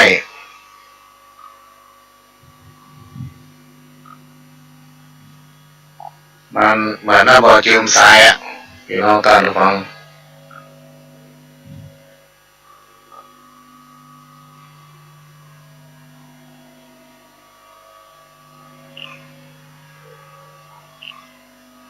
วันนี้ก็มาปากันตั้งแต่เวลาเนี้ยจนถึง6 โมงแรงที่แรกว่าวันนี้ถ้าจะงดคาบมันมีวันพระไงน่าจะมีการถ่ายทอดอะไรอย่างเนาะท่านหลวงพ่อท่านพระครูสมุพิสุวัตรท่านบอกว่ามันมีเนาะรายการตามปกติ ตอนนี้ก็รับประสานด้วยทางว่าโดยจำแจ้งก็จะสอบถามว่าได้ยอดตามเท่าใดกำลังประสานไปเถอะพี่น้องท่านฟังที่จะมาแจ้งยอดตามนี่ว่าได้ยอดเท่าใดกำลังประสานไป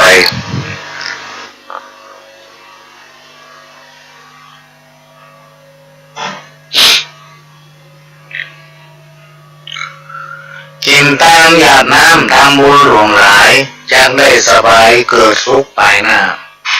แค่นี้มันมีจานหน้าพี่น้องท่านฟังทำบุญไว้นักย่อมจะได้บุญคนรู้บุญนั้นจะมาตอบสนองเพื่ออยู่เย็นเป็นสุขถึงวันนี้วันน่ะพี่น้องท่านฟังเรื่องมันวุยนะมันวุยครูอาจารย์ท่านได้กล่าวไว้ถึงวิถีชีวิตนะหรือว่าวิธีการลดเคราะห์ให้เบาบางหรือถ้ามีกรรมก่อนักก็อาจหายไปได้ยกง่ายค่านี้หรือหลีกเว้นเพื่อมันทำบุญมันกราบไหว้สักการะเป็นต้นว่าไหว้พระสวดมนต์ก่อนนอนทำบุญหลวงอุทิศให้เจ้ากรรมพระนะครับผู้ใดจิตใจตัวลูกเจ้าแม่แล้วลูกนั้นคือเจ้าเข้าใจแล้วขอถามการคิดปรุงสร้างขอให้มีแล้วว่าจะเป็นในเอาไปว่าผู้มาที่ตนเติมและในโลกปัจจุบันผู้มาท่านใดท่านเจ้ามา บางที่จี้แก้มอย่างนั้นก็กินก็บอกว่าข้าละ เขาแบบเที่ยวเลยยายก็บอกเป็นตื่นมาเล่าว่าเขาเนี่ยพระเจ้าจะเอาเขาตอกดองไม้ใส่ในขันไปที่หน้าพระเจ้าในวิหารต้องขออนุโมทนาบุญไปบอกเขาเปิดมาแม่ในผู้นี้นะผู้นี้อ่ะบางทีมันทอดนะว่าแก้มคนนี้เนาะเจ้านี่เจ้าขอรู้ใจไม่มีมาแอบมาไม่มีอะไรแล้วเจ้าของเราไม่ได้ถามพ่อเนี่ยต่อเขาจะเขาที่สามเขาเจ้าก็จะเข้าไปว่าข้อมูลประเพณีสงฆ์ธรรมะและพระพุทธศีลคือคนล้นไปวัดหน่อยพระสิงห์จำลองยกเต่าฟ้าวิหารในการรอดพระป่าวันนี้รวบรวมบางใหญ่ได้ถึงหมดพี่น้องท่านผู้ฟัง400,000 คูบาท400,000 คูบาทก็ต้องขออนุโมทนาบุญกับพี่น้องท่านผู้ฟังที่ได้ร่วมด้วยช่วยกันช่วยเนาะครับแจ้งเงินไปบอกคิดเป็นข้างหรอแล้วก็ตายแล้วคนอยู่ข้างในรับเจ้ายอดพิเศษพิเศษแค่ดีก่อนไม่รู้เจ้าแค่ตีเจ้ามีบ้านโบราณนานที่นาพ่อเจ้าตีบ้านพ่อให้พิการก่อนอันนี้ว่าตึงรวมถึงหมดแล้วก็เจ้ามันเคยเป็นปฏิมาผู้ว่ามันตรงนี้นานเจ้าครับอ๋อเจ้าเจ้าเงิน5,300ที่ให้หอมกันจากที่คุณเจ้าไม่เอวเจ้าขอบคุณอนุโมทนาบุญขอวันนี้ที่แกที่เจ้าติดงานเนี่ยเป็นงานบอนสลับที่คุณงานที่เราไปนะคณะผู้บริหารเจ้าวันนี้เจ้ากิจกรรมในสุนัขตัวเจ้าเพื่อหาประโยชน์เจ้าคือเพื่อนก็เรื่องเจ้าเคยได้ยินเหมือนกันเจ้าคือเรื่องเจ้าบ้านเนี่ยคือตัวงานใหญ่ขนาดนั้นน่ะเจ้าวัดปฏิบัติตุลาตาที่ครับผมเจ้าที่ตามบ้านหลวงมีและคือออกฟังแต่ก็คือโลปีน่ะเจ้าอย่างเอิญมาเนอะเจ้าแล้วคนหูเนาะเจ้าครับขอบคุณเจ้าครับผม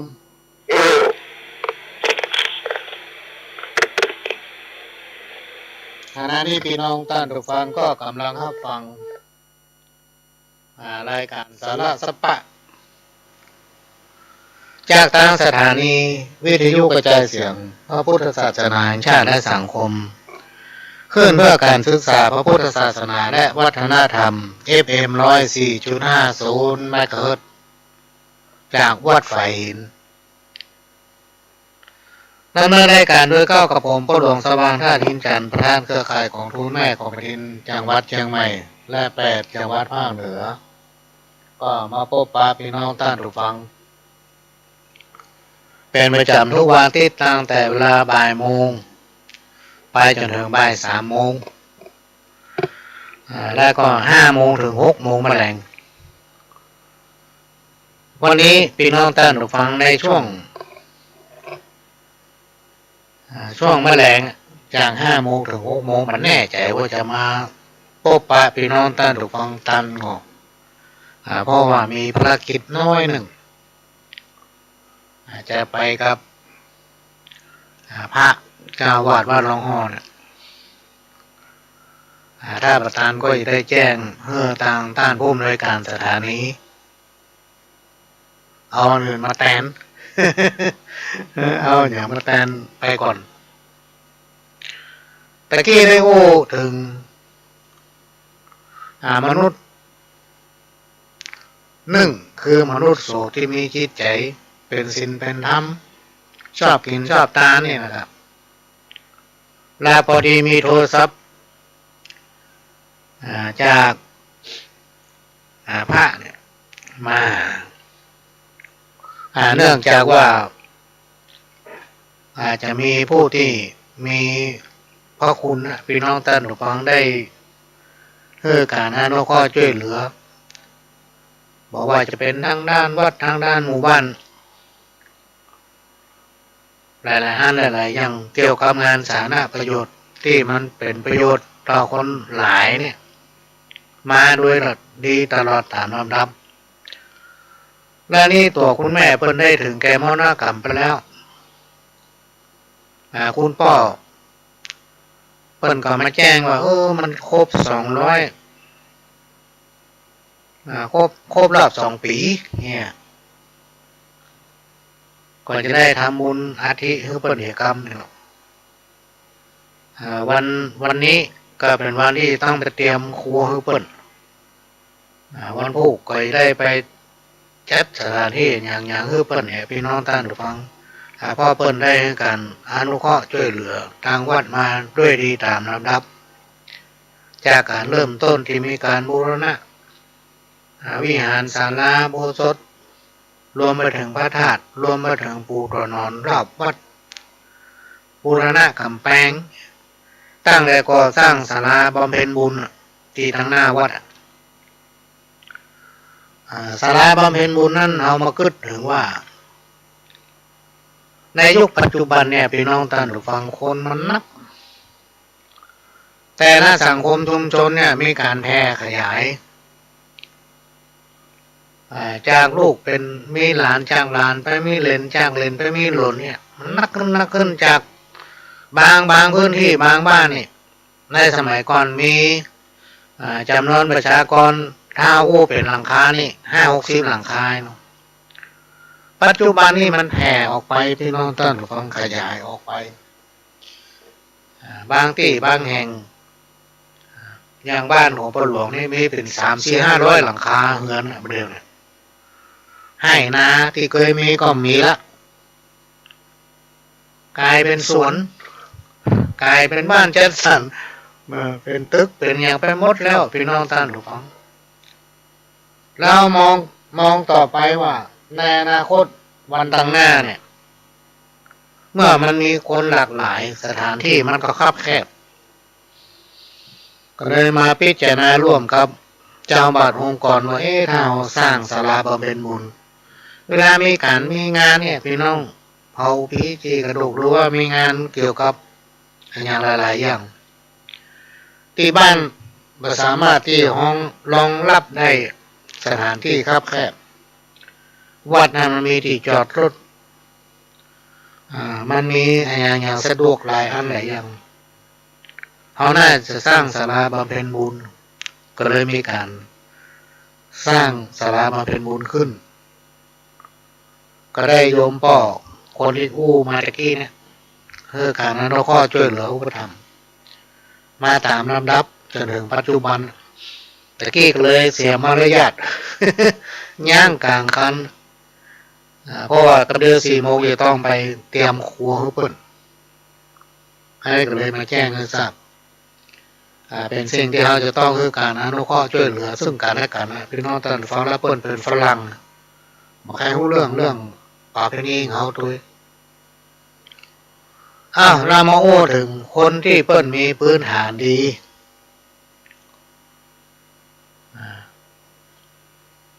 ก็จะมีอุปนิสัยเป็นผู้ล่ำปิดนะอันนี้กรรมคนเฮาตะก้อนเปิ้นไว้คนที่เปิ้นมีพื้นฐานการศึกษา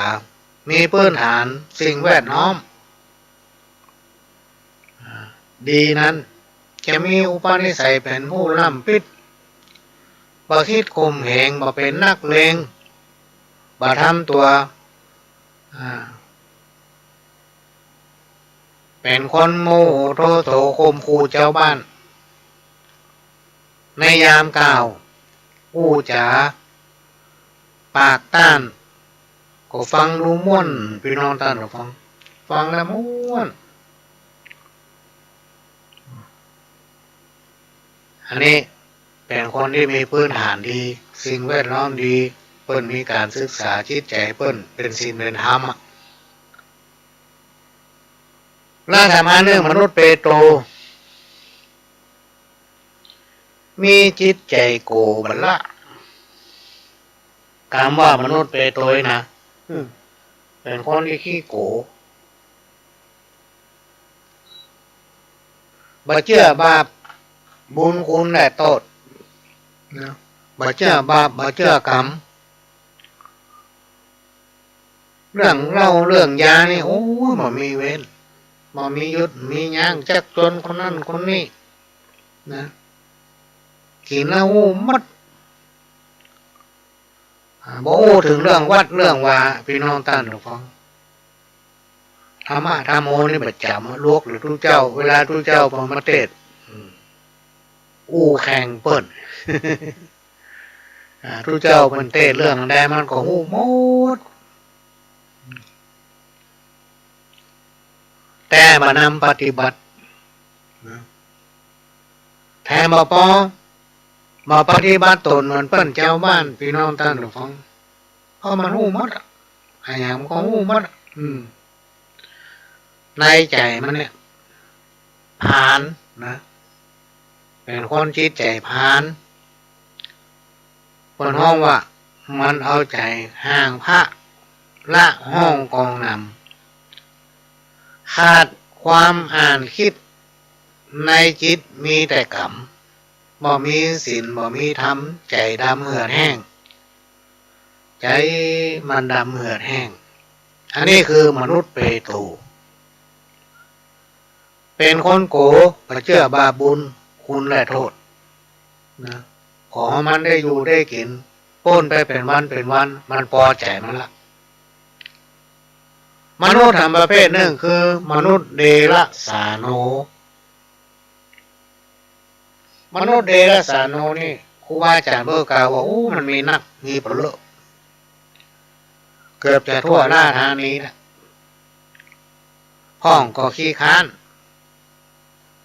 มีงานสุดปีอันไหนก็บดีหมดเนี่ยอันใดก็ไม่ได้ผล เป็นคนที่มีความอดทนสักหน่อยนะแต่ในใจนะงกใครของเปิดคนประเภทนี้พี่น้องท่านผู้ฟังบ่มีที่จำบ่มีความจำ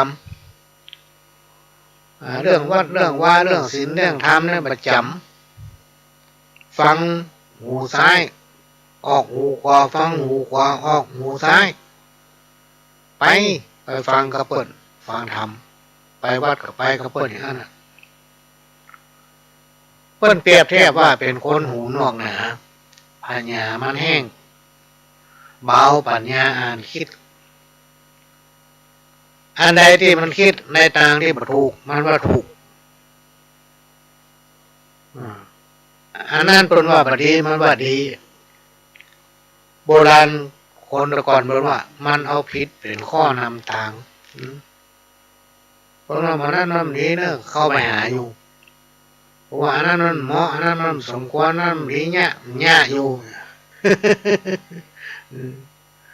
เนี่ยพี่น้องท่านฟังก็มาอู้ฟังตะกี้ก็ต้องขอกราบขอบพระคุณอีพี่บ้านอย่างก็ปาลานคุณใกล้ๆกับบ้านปะตึงหลวงปู่ล่าดูมันเคยผ่านทางนั้นเคยผ่านไก่เนอะพี่น้องท่านผู้ฟังไก่นักแกเคยไปทางพวกนี้แต่บรรยากาศอย่างเพิ่นดีนะอากาศเพิ่นดีบรรยากาศเพิ่นดีเป็นธรรมชาติดีก็ต้องขอกราบขอบพระคุณที่ตามเข้าฟังรายการอยู่ตลอดก็เคยขาดอยู่ถ้าว่างเนาะ ถ้าไม่ว่างเปิดวิทยุฟังอยู่นั่นก็ได้พ่อบ้านเดือดร้อนละอ่อนเดือดร้อนหลายๆคนนะพี่น้องท่านฟังบางทีเอาไปจัดรายการ5 โมงเป็นช่วงที่ปล่อยแม่ย่ากินละอ่อนมาเดือดร้อนที่แม่เนี่ยก็ลำบันเลย ผู้ใดมีปัญญาลักแหลมย่อมตั้งตัวได้แม้นว่าจะมีทรัพย์เพียงเล็กน้อยทำคุณประโยชน์ให้กับสังคมชุมชนที่ตนเองได้อยู่อาศัยไป แต่ถ้าหากคนผู้ใดเป็นคนที่มีสติปัญญาเฉลียวฉลาดรู้กว่าเปิ้นคนอื่นหมดแต่ใจสติปัญญาของตนเองไปในทางที่ผิดหลอกลวงคนอื่นคนคนนี้ย่อมจะประสบแต่ความวิบัติและข้อกรรมอย่างนักพี่น้องท่านผู้ฟังอันนี้ครูบาอาจารย์เพิ่นกล่าวไว้การเอาชนะคนอื่นด้วยความดีพระพุทธองค์ตรัสไว้ว่าคนผู้นั้นเป็นคนที่ดีแท้ข้อคิดทำข้อหนึ่งพี่น้องท่านผู้ฟังถ้าบุคคลผู้ใดบ่เคยคบหาสมาคมกับคนดีหรือว่าของดีก็จะต้องเข้าใจว่ามันก็มองเนาะแต่ถ้าเอามีโอกาสได้พบปะคบหากับคนที่คนดีได้รู้จักเปิ้นเอาถึงจะรู้ว่าโอ้เปิ้นดีแท้เลยแล้วในที่สุดเราก็จะรู้จักคุณค่าของเปิ้นอันนี้เป็นสิ่งหนึ่งที่นำมาฝากไว้เป็นข้อคิดบาปบุญคุณและโทษมันมีจริงที่น้องท่านฟังเป็นเงาที่ตามตัวคนเอาทุกคนอันนี้เป็นเรื่องที่ต้องนำมาอู้เจือพี่น้องท่านฟังอู้มันอ่อนฟังเจือมันจะได้จำไว้ในใจของเขาในจิตสำนึกของเขาคนใดโกงเปิ้นคำเดียวเปิ้นก็จะต้องมาโกงมันคนใดชอบล่อลวงเปิ้นคำเดียวเปิ้นก็จะมาล่อลวงมันอันเนี้ยพี่น้องท่านผู้ฟังมันหนีถึงมาป้นเพราะมันเป็นสัจธรรมบ่มีสิ่งใดในโลกจะอยู่คงที่ผู้ที่มีความดีงามมีความกตัญญูกตเวทิตาคุณมีความขยันหมั่นเพียรย่อมประสบความเจริญในชีวิตอันนี้มันมีแต่นะพี่น้องท่านผู้ฟังเขาตั้งใจทำความดีไปเรื่อยๆมาฮักคนนั้นบาจังคนนี้เวลาไผได้ดีเขาก็บ่อิจฉาเปิ้นอนุโมทนาสาธุเป็นหน้าบุญของเปิ้นเวลาเราได้พบได้ปะไผ่ตกทุกข์ได้ยากก็มีความมีดูสงสารช่วยเท่าที่เราช่วยเหลือได้คนแบบเนี้ยพี่น้องท่านผู้ฟังมันหายากหายาก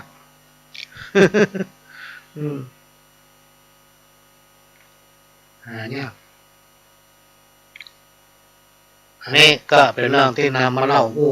สู่กันฟังตะกี้นี่มีพี่ปัญหาว่าเวลาคนก่อนตายเนี่ย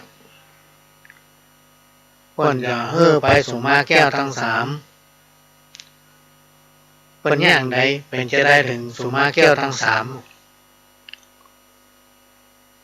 มันมีพ่อหนานคนหนึ่งเพิ่นมาฝัง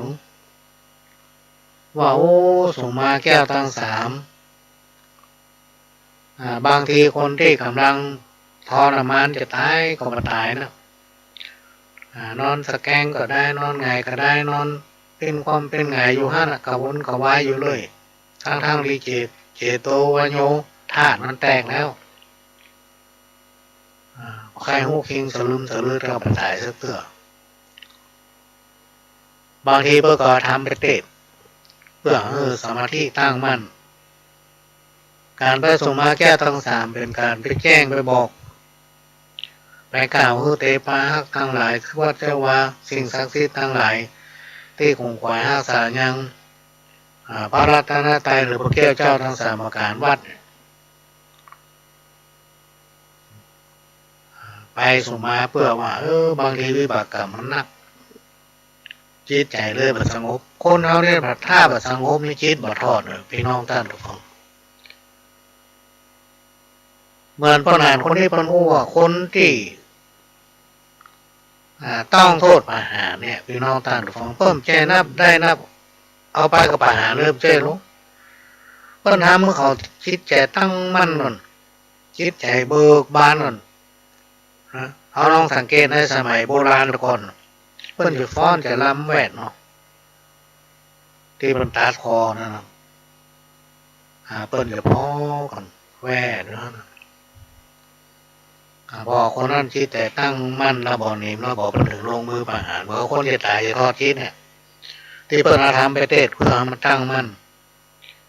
แล้วการสุมาแก้วทั้งสามเพื่อหาจิตใจที่กวนกวายในน้อมน้ำลึกถึงพระแก้วเจ้าทั้งสามประการอันมีพุทธธรรมพระสงฆ์และเป็นการแจ้งเตปาหักทางหลายผีบ้านผีจองผีหอผีได้ห้ามหัวคนพวกนี้นับถือพระพุทธศาสนานะก็มีสัญลักษณ์อย่างไรอะไรอย่างพี่น้องท่านผู้ฟังวัดก็เลยเป็นที่ผ่านของจิตวิญญาณที่กำลังทอดจิตหาย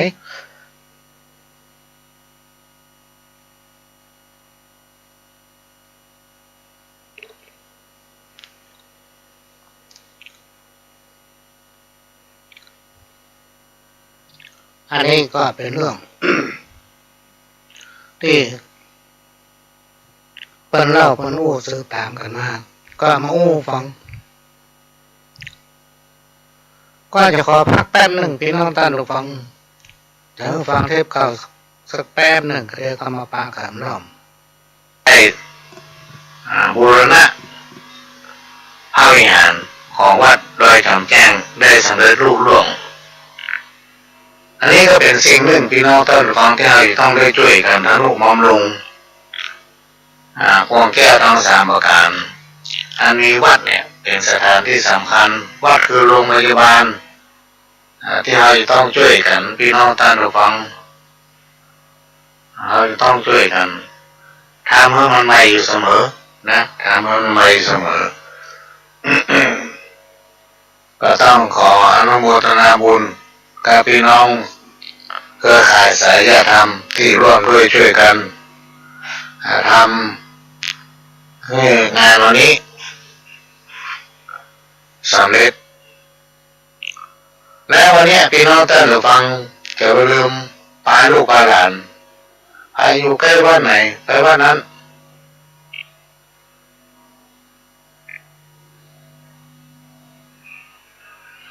ไปอยู่บ้านไหนใกล้บ้านไหนไปบ้านนั้นเด้อวันนี้นะ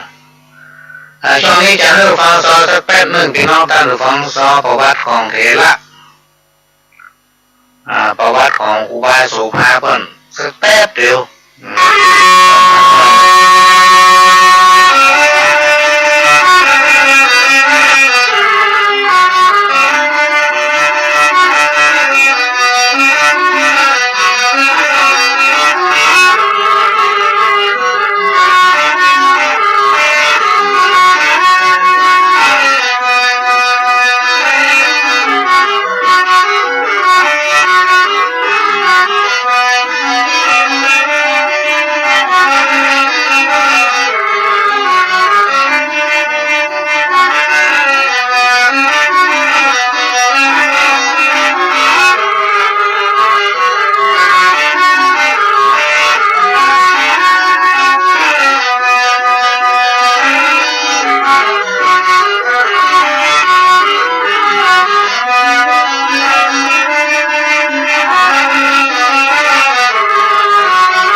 องเท้า40,000เมืองยองจ้างปีก้อยวิทวัฒนิโนน้องหลอนปีกางวิสิตชัยวงศ์น้องนิวปีเล็กกวินดวงแก้วสลามือซึงพิษณุการสายแก้วน้องจ๊อบเชิญท่าฟังได้แล้วครับ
างสถานีวิทยุกระจายเสียงพระพุทธศาสนาแห่งชาติและสังคม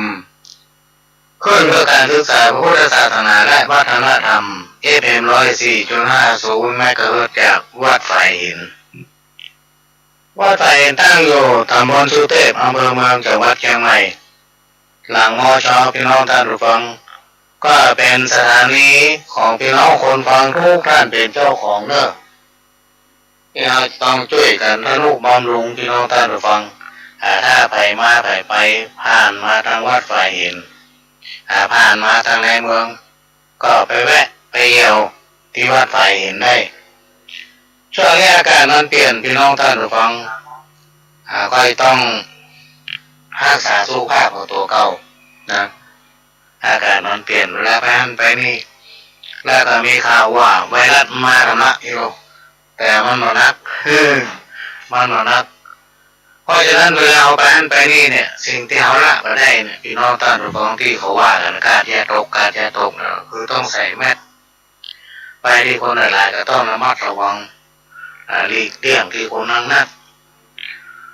ประการสำคัญก็คือมันมาด้วยอากาศนะและอากาศตั้งเหนือเขาเนี่ยในช่วงเนี้ยรวมมาถึงทั่วโลกมีความร้อนขนาดเลยขนาดบดมืดก็ยังร้อนร้อนอากาศอย่างเงี้ยพี่น้องท่านฟังมาเป็นอันตรายต่อสุขภาพเป็นอันตรายต่อสุขภาพกินน้ำอุ่นให้มันถึงอิ่มต้องกินน้ำเย็นพอกินน้ำเย็นเข้าไปก็จะทำให้คอแห้งบางท่านนี่บางแง่การทำงานนะเป็นลมตกเก้าอี้เลยก็มีลองดูข่าวการมาเก่าวันนี้กินบุญเก่าหมายถึงเมื่อในอดีตชาติเป็นผู้ที่เคารพเลื่อมใสในพระพุทธศาสนาง่ายเป็นคนใจบุญได้ทำบุญหรือทานบ่ขาดเกิดมาในชาตินี้จึงได้พบกับความอุดมสมบูรณ์กินได้นอนหลับสุขกายสุขใจเพราะว่าได้กินบุญเก่า แต่จะไปลืมเนอะพี่น้องท่านผู้ฟังว่าเขาได้อยู่สุขสบายแต่ไปลืมทำบุญเพื่อทานเพื่อเสริมชะตาบารมี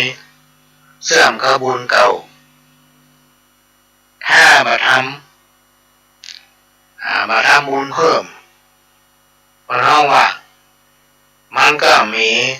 อย่างที่ไปเชื่อมกับบุญเก่าได้พี่น้องท่านผู้ฟังระวังเตอะกระเร็วบุญเก่ามันหมด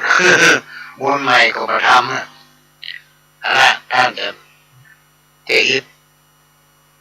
มันมีมากรรมน้ำที่มันไหลจากทรายมันจะยุดเนี่ยกลายเป็นแห้งแรง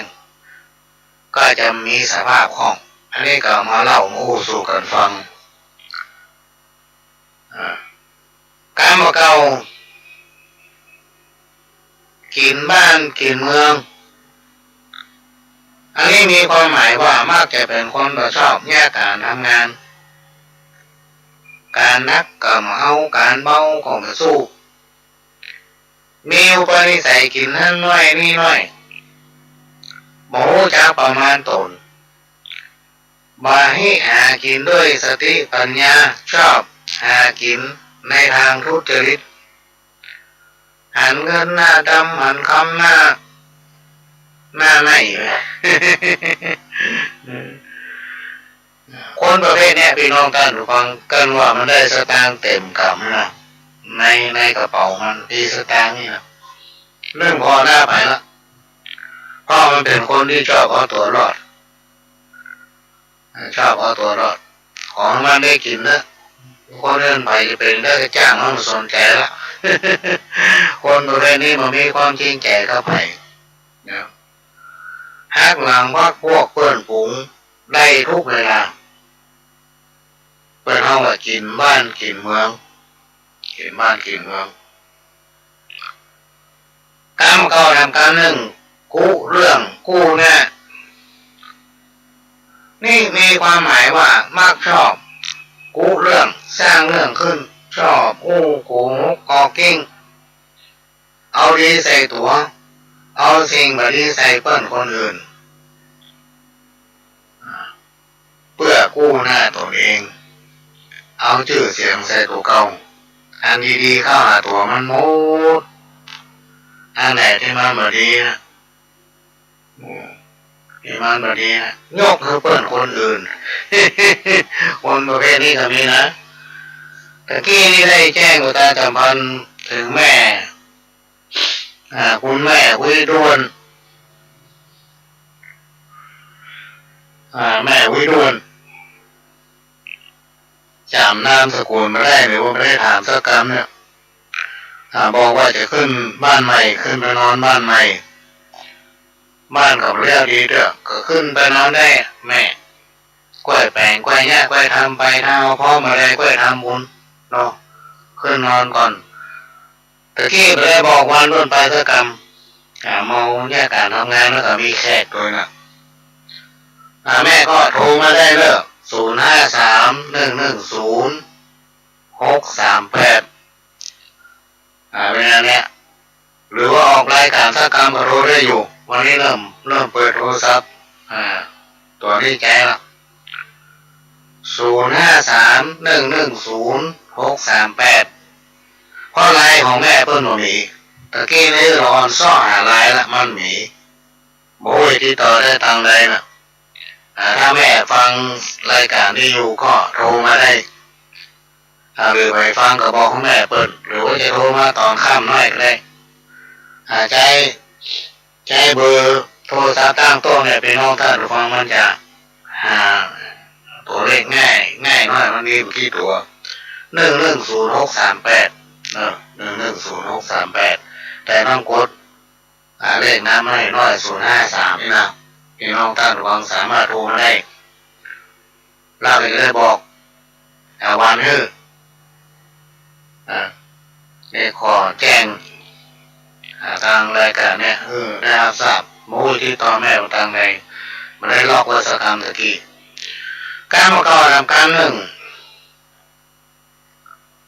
พลิกหน้ามือเป็นหลังมือมีความหมายว่าเปลี่ยนจากเดิมมีการปฏิบัติตัวตรงกันข้ามกับที่เคยเป็นคนประเภทนี้เปิดห้องว่ามีตาแต่บ่มีแววหมายถึงขึ้นอะไรยังขึ้นกล่าววันนี้ขึ้นกล่าววันนี้นะมันบ่ขึ้นหรือมันพูกเปิดห้องตาบ่มีแววพิงหน้ามือเป็นหลังมือคนแต่ก่อนเพิ่นว่าการใส่ร้ายคนอื่นนะครูบาอาจารย์กล่าวว่ามันก็สามารถทำให้คนที่เฮาใส่ร้ายคนนั้นเป็นคนบ่ดีได้นะครูบาอาจารย์ได้กล่าวไว้ว่าคนเฮาเนี้ยเปรียบเหมือนหนังสือถ้าเฮาบ่เปิดอ่านก็บ่รู้ว่าในหนังสือเล่มนั้นมีสาระข้อความอันหยังพ้องการพ่อคนจงอย่าพอเพียงแต่หน้าตาเพราะหน้าตารูปร่างการแต่งกายไม่สามารถรู้ถึงจิตใจของเขาได้พี่น้องท่านผู้ฟังอันเนี้ย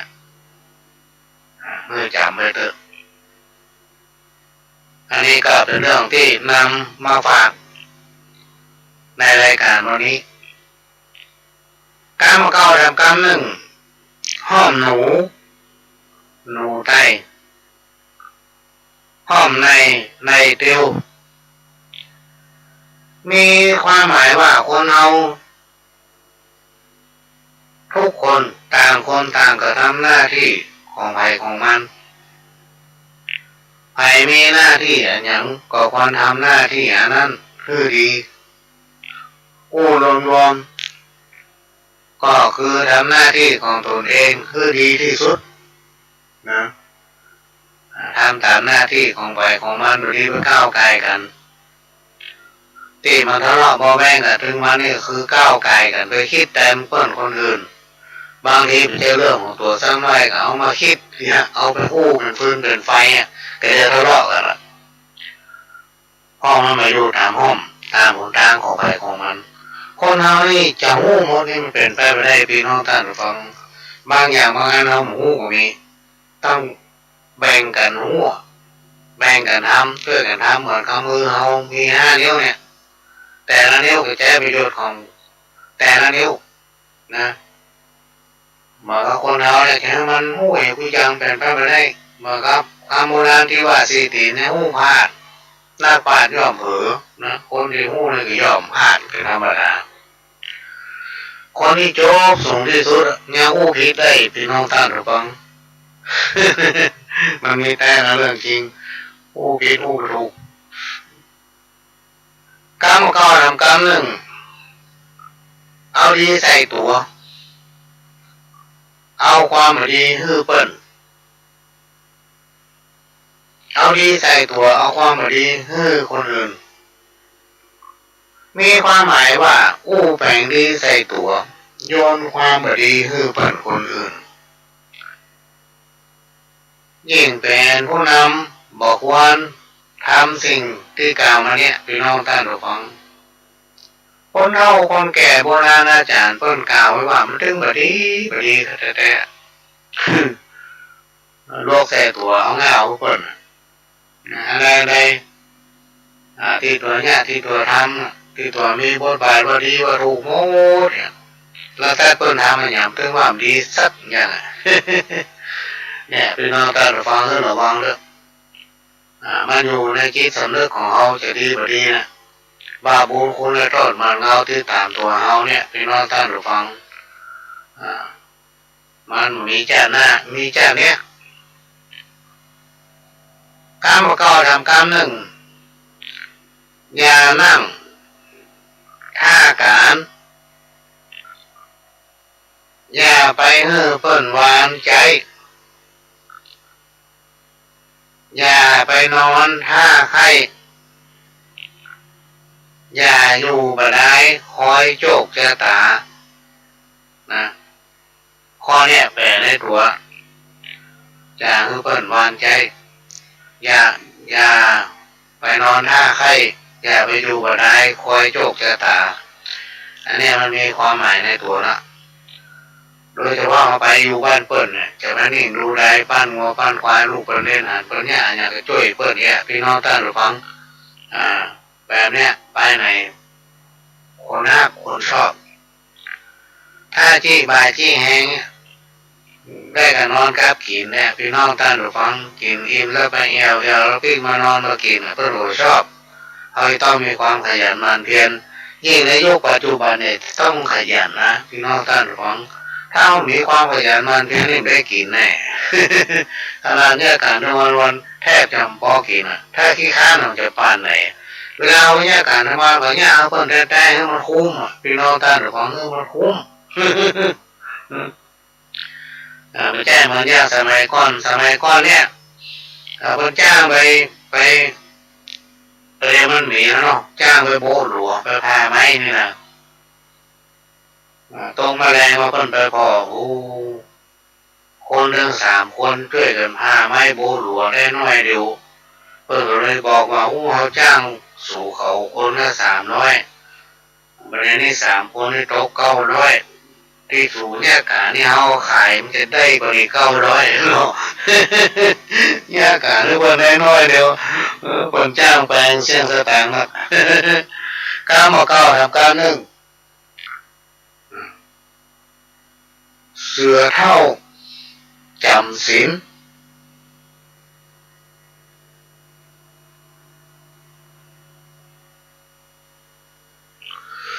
เสือเท่าจำศีล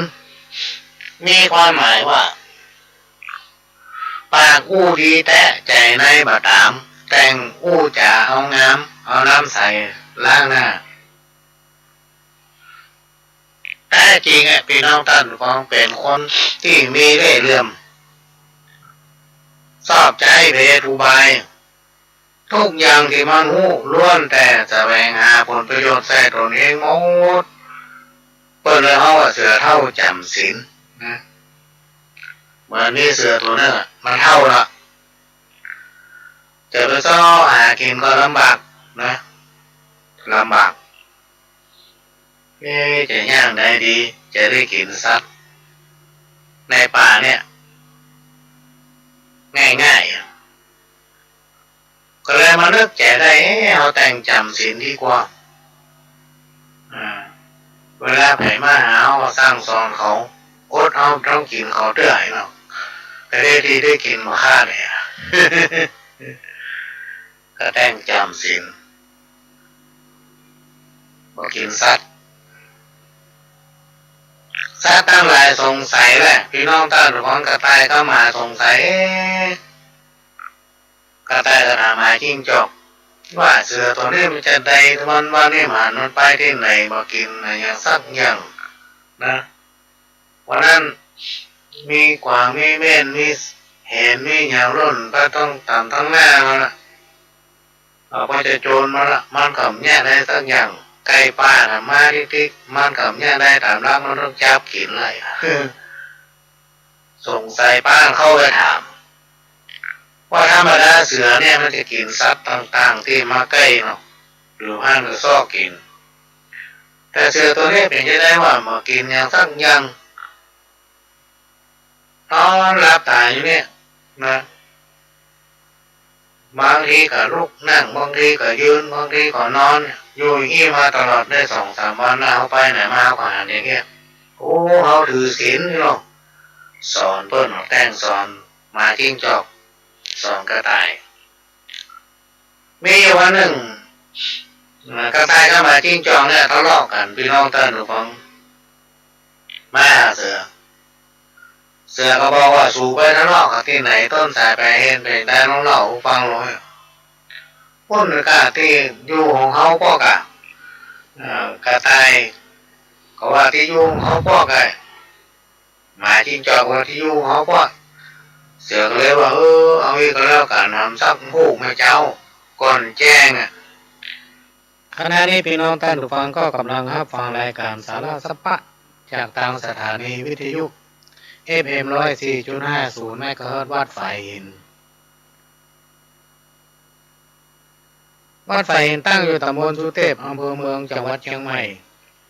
ดำเนินรายการด้วยกับผมพลหลวงสว่างธาตุอินจันทร์ประธานเครือข่ายของทูลแม่ของแผ่นดินจังหวัดเชียงใหม่และ8จังหวัดภาคเหนือรองประธานศูนย์ประสานงานกองทุนแม่ของแผ่นดินแห่งชาติช่วงนี้ก็เป็นช่วงที่กำลังเตรียมความพร้อมพี่น้องท่านผู้ฟังที่จะนำคณะถึง8จังหวัดภาคเหนือเนี่ยพากันไปที่กรุงเทพในปีนี้ก็จะนำคณะหมู่บ้านต้นกล้าของทูลแม่ของแผ่นดินไปรับพระราชทานเงินขวัญถุงกองทุนแม่ของแผ่นดินที่กรุงเทพมหานครก็ช่วงวันที่15 ถึง 20 สิงหาคม 2566ก็คงมีกรุงเทพว่าพี่น้องท่านผู้ฟังแมลงวันนี้มาได้ปลากันเนอะจะได้ไปส่งพระลูกบ่าวเจ้าวาดวัดหลวงอ้อไปภารกิจในเมืองช่วงนี้เวลาหมดเวลาละก็ขอนำรายการนี้จากพี่น้องท่านผู้ฟังไปก่อนก้อยปลากันใหม่ในวันเสาร์หน้าแล้วก็วันพฤหัสก้อยปลากันรอบนึงขอให้ทุกคนทุกท่านอยู่ดีมีสุขกินได้นอนหลับมากันคู่คนจากกระผมพระหลวงสว่างธาตุอินจันทร์ขอสวัสดีครับ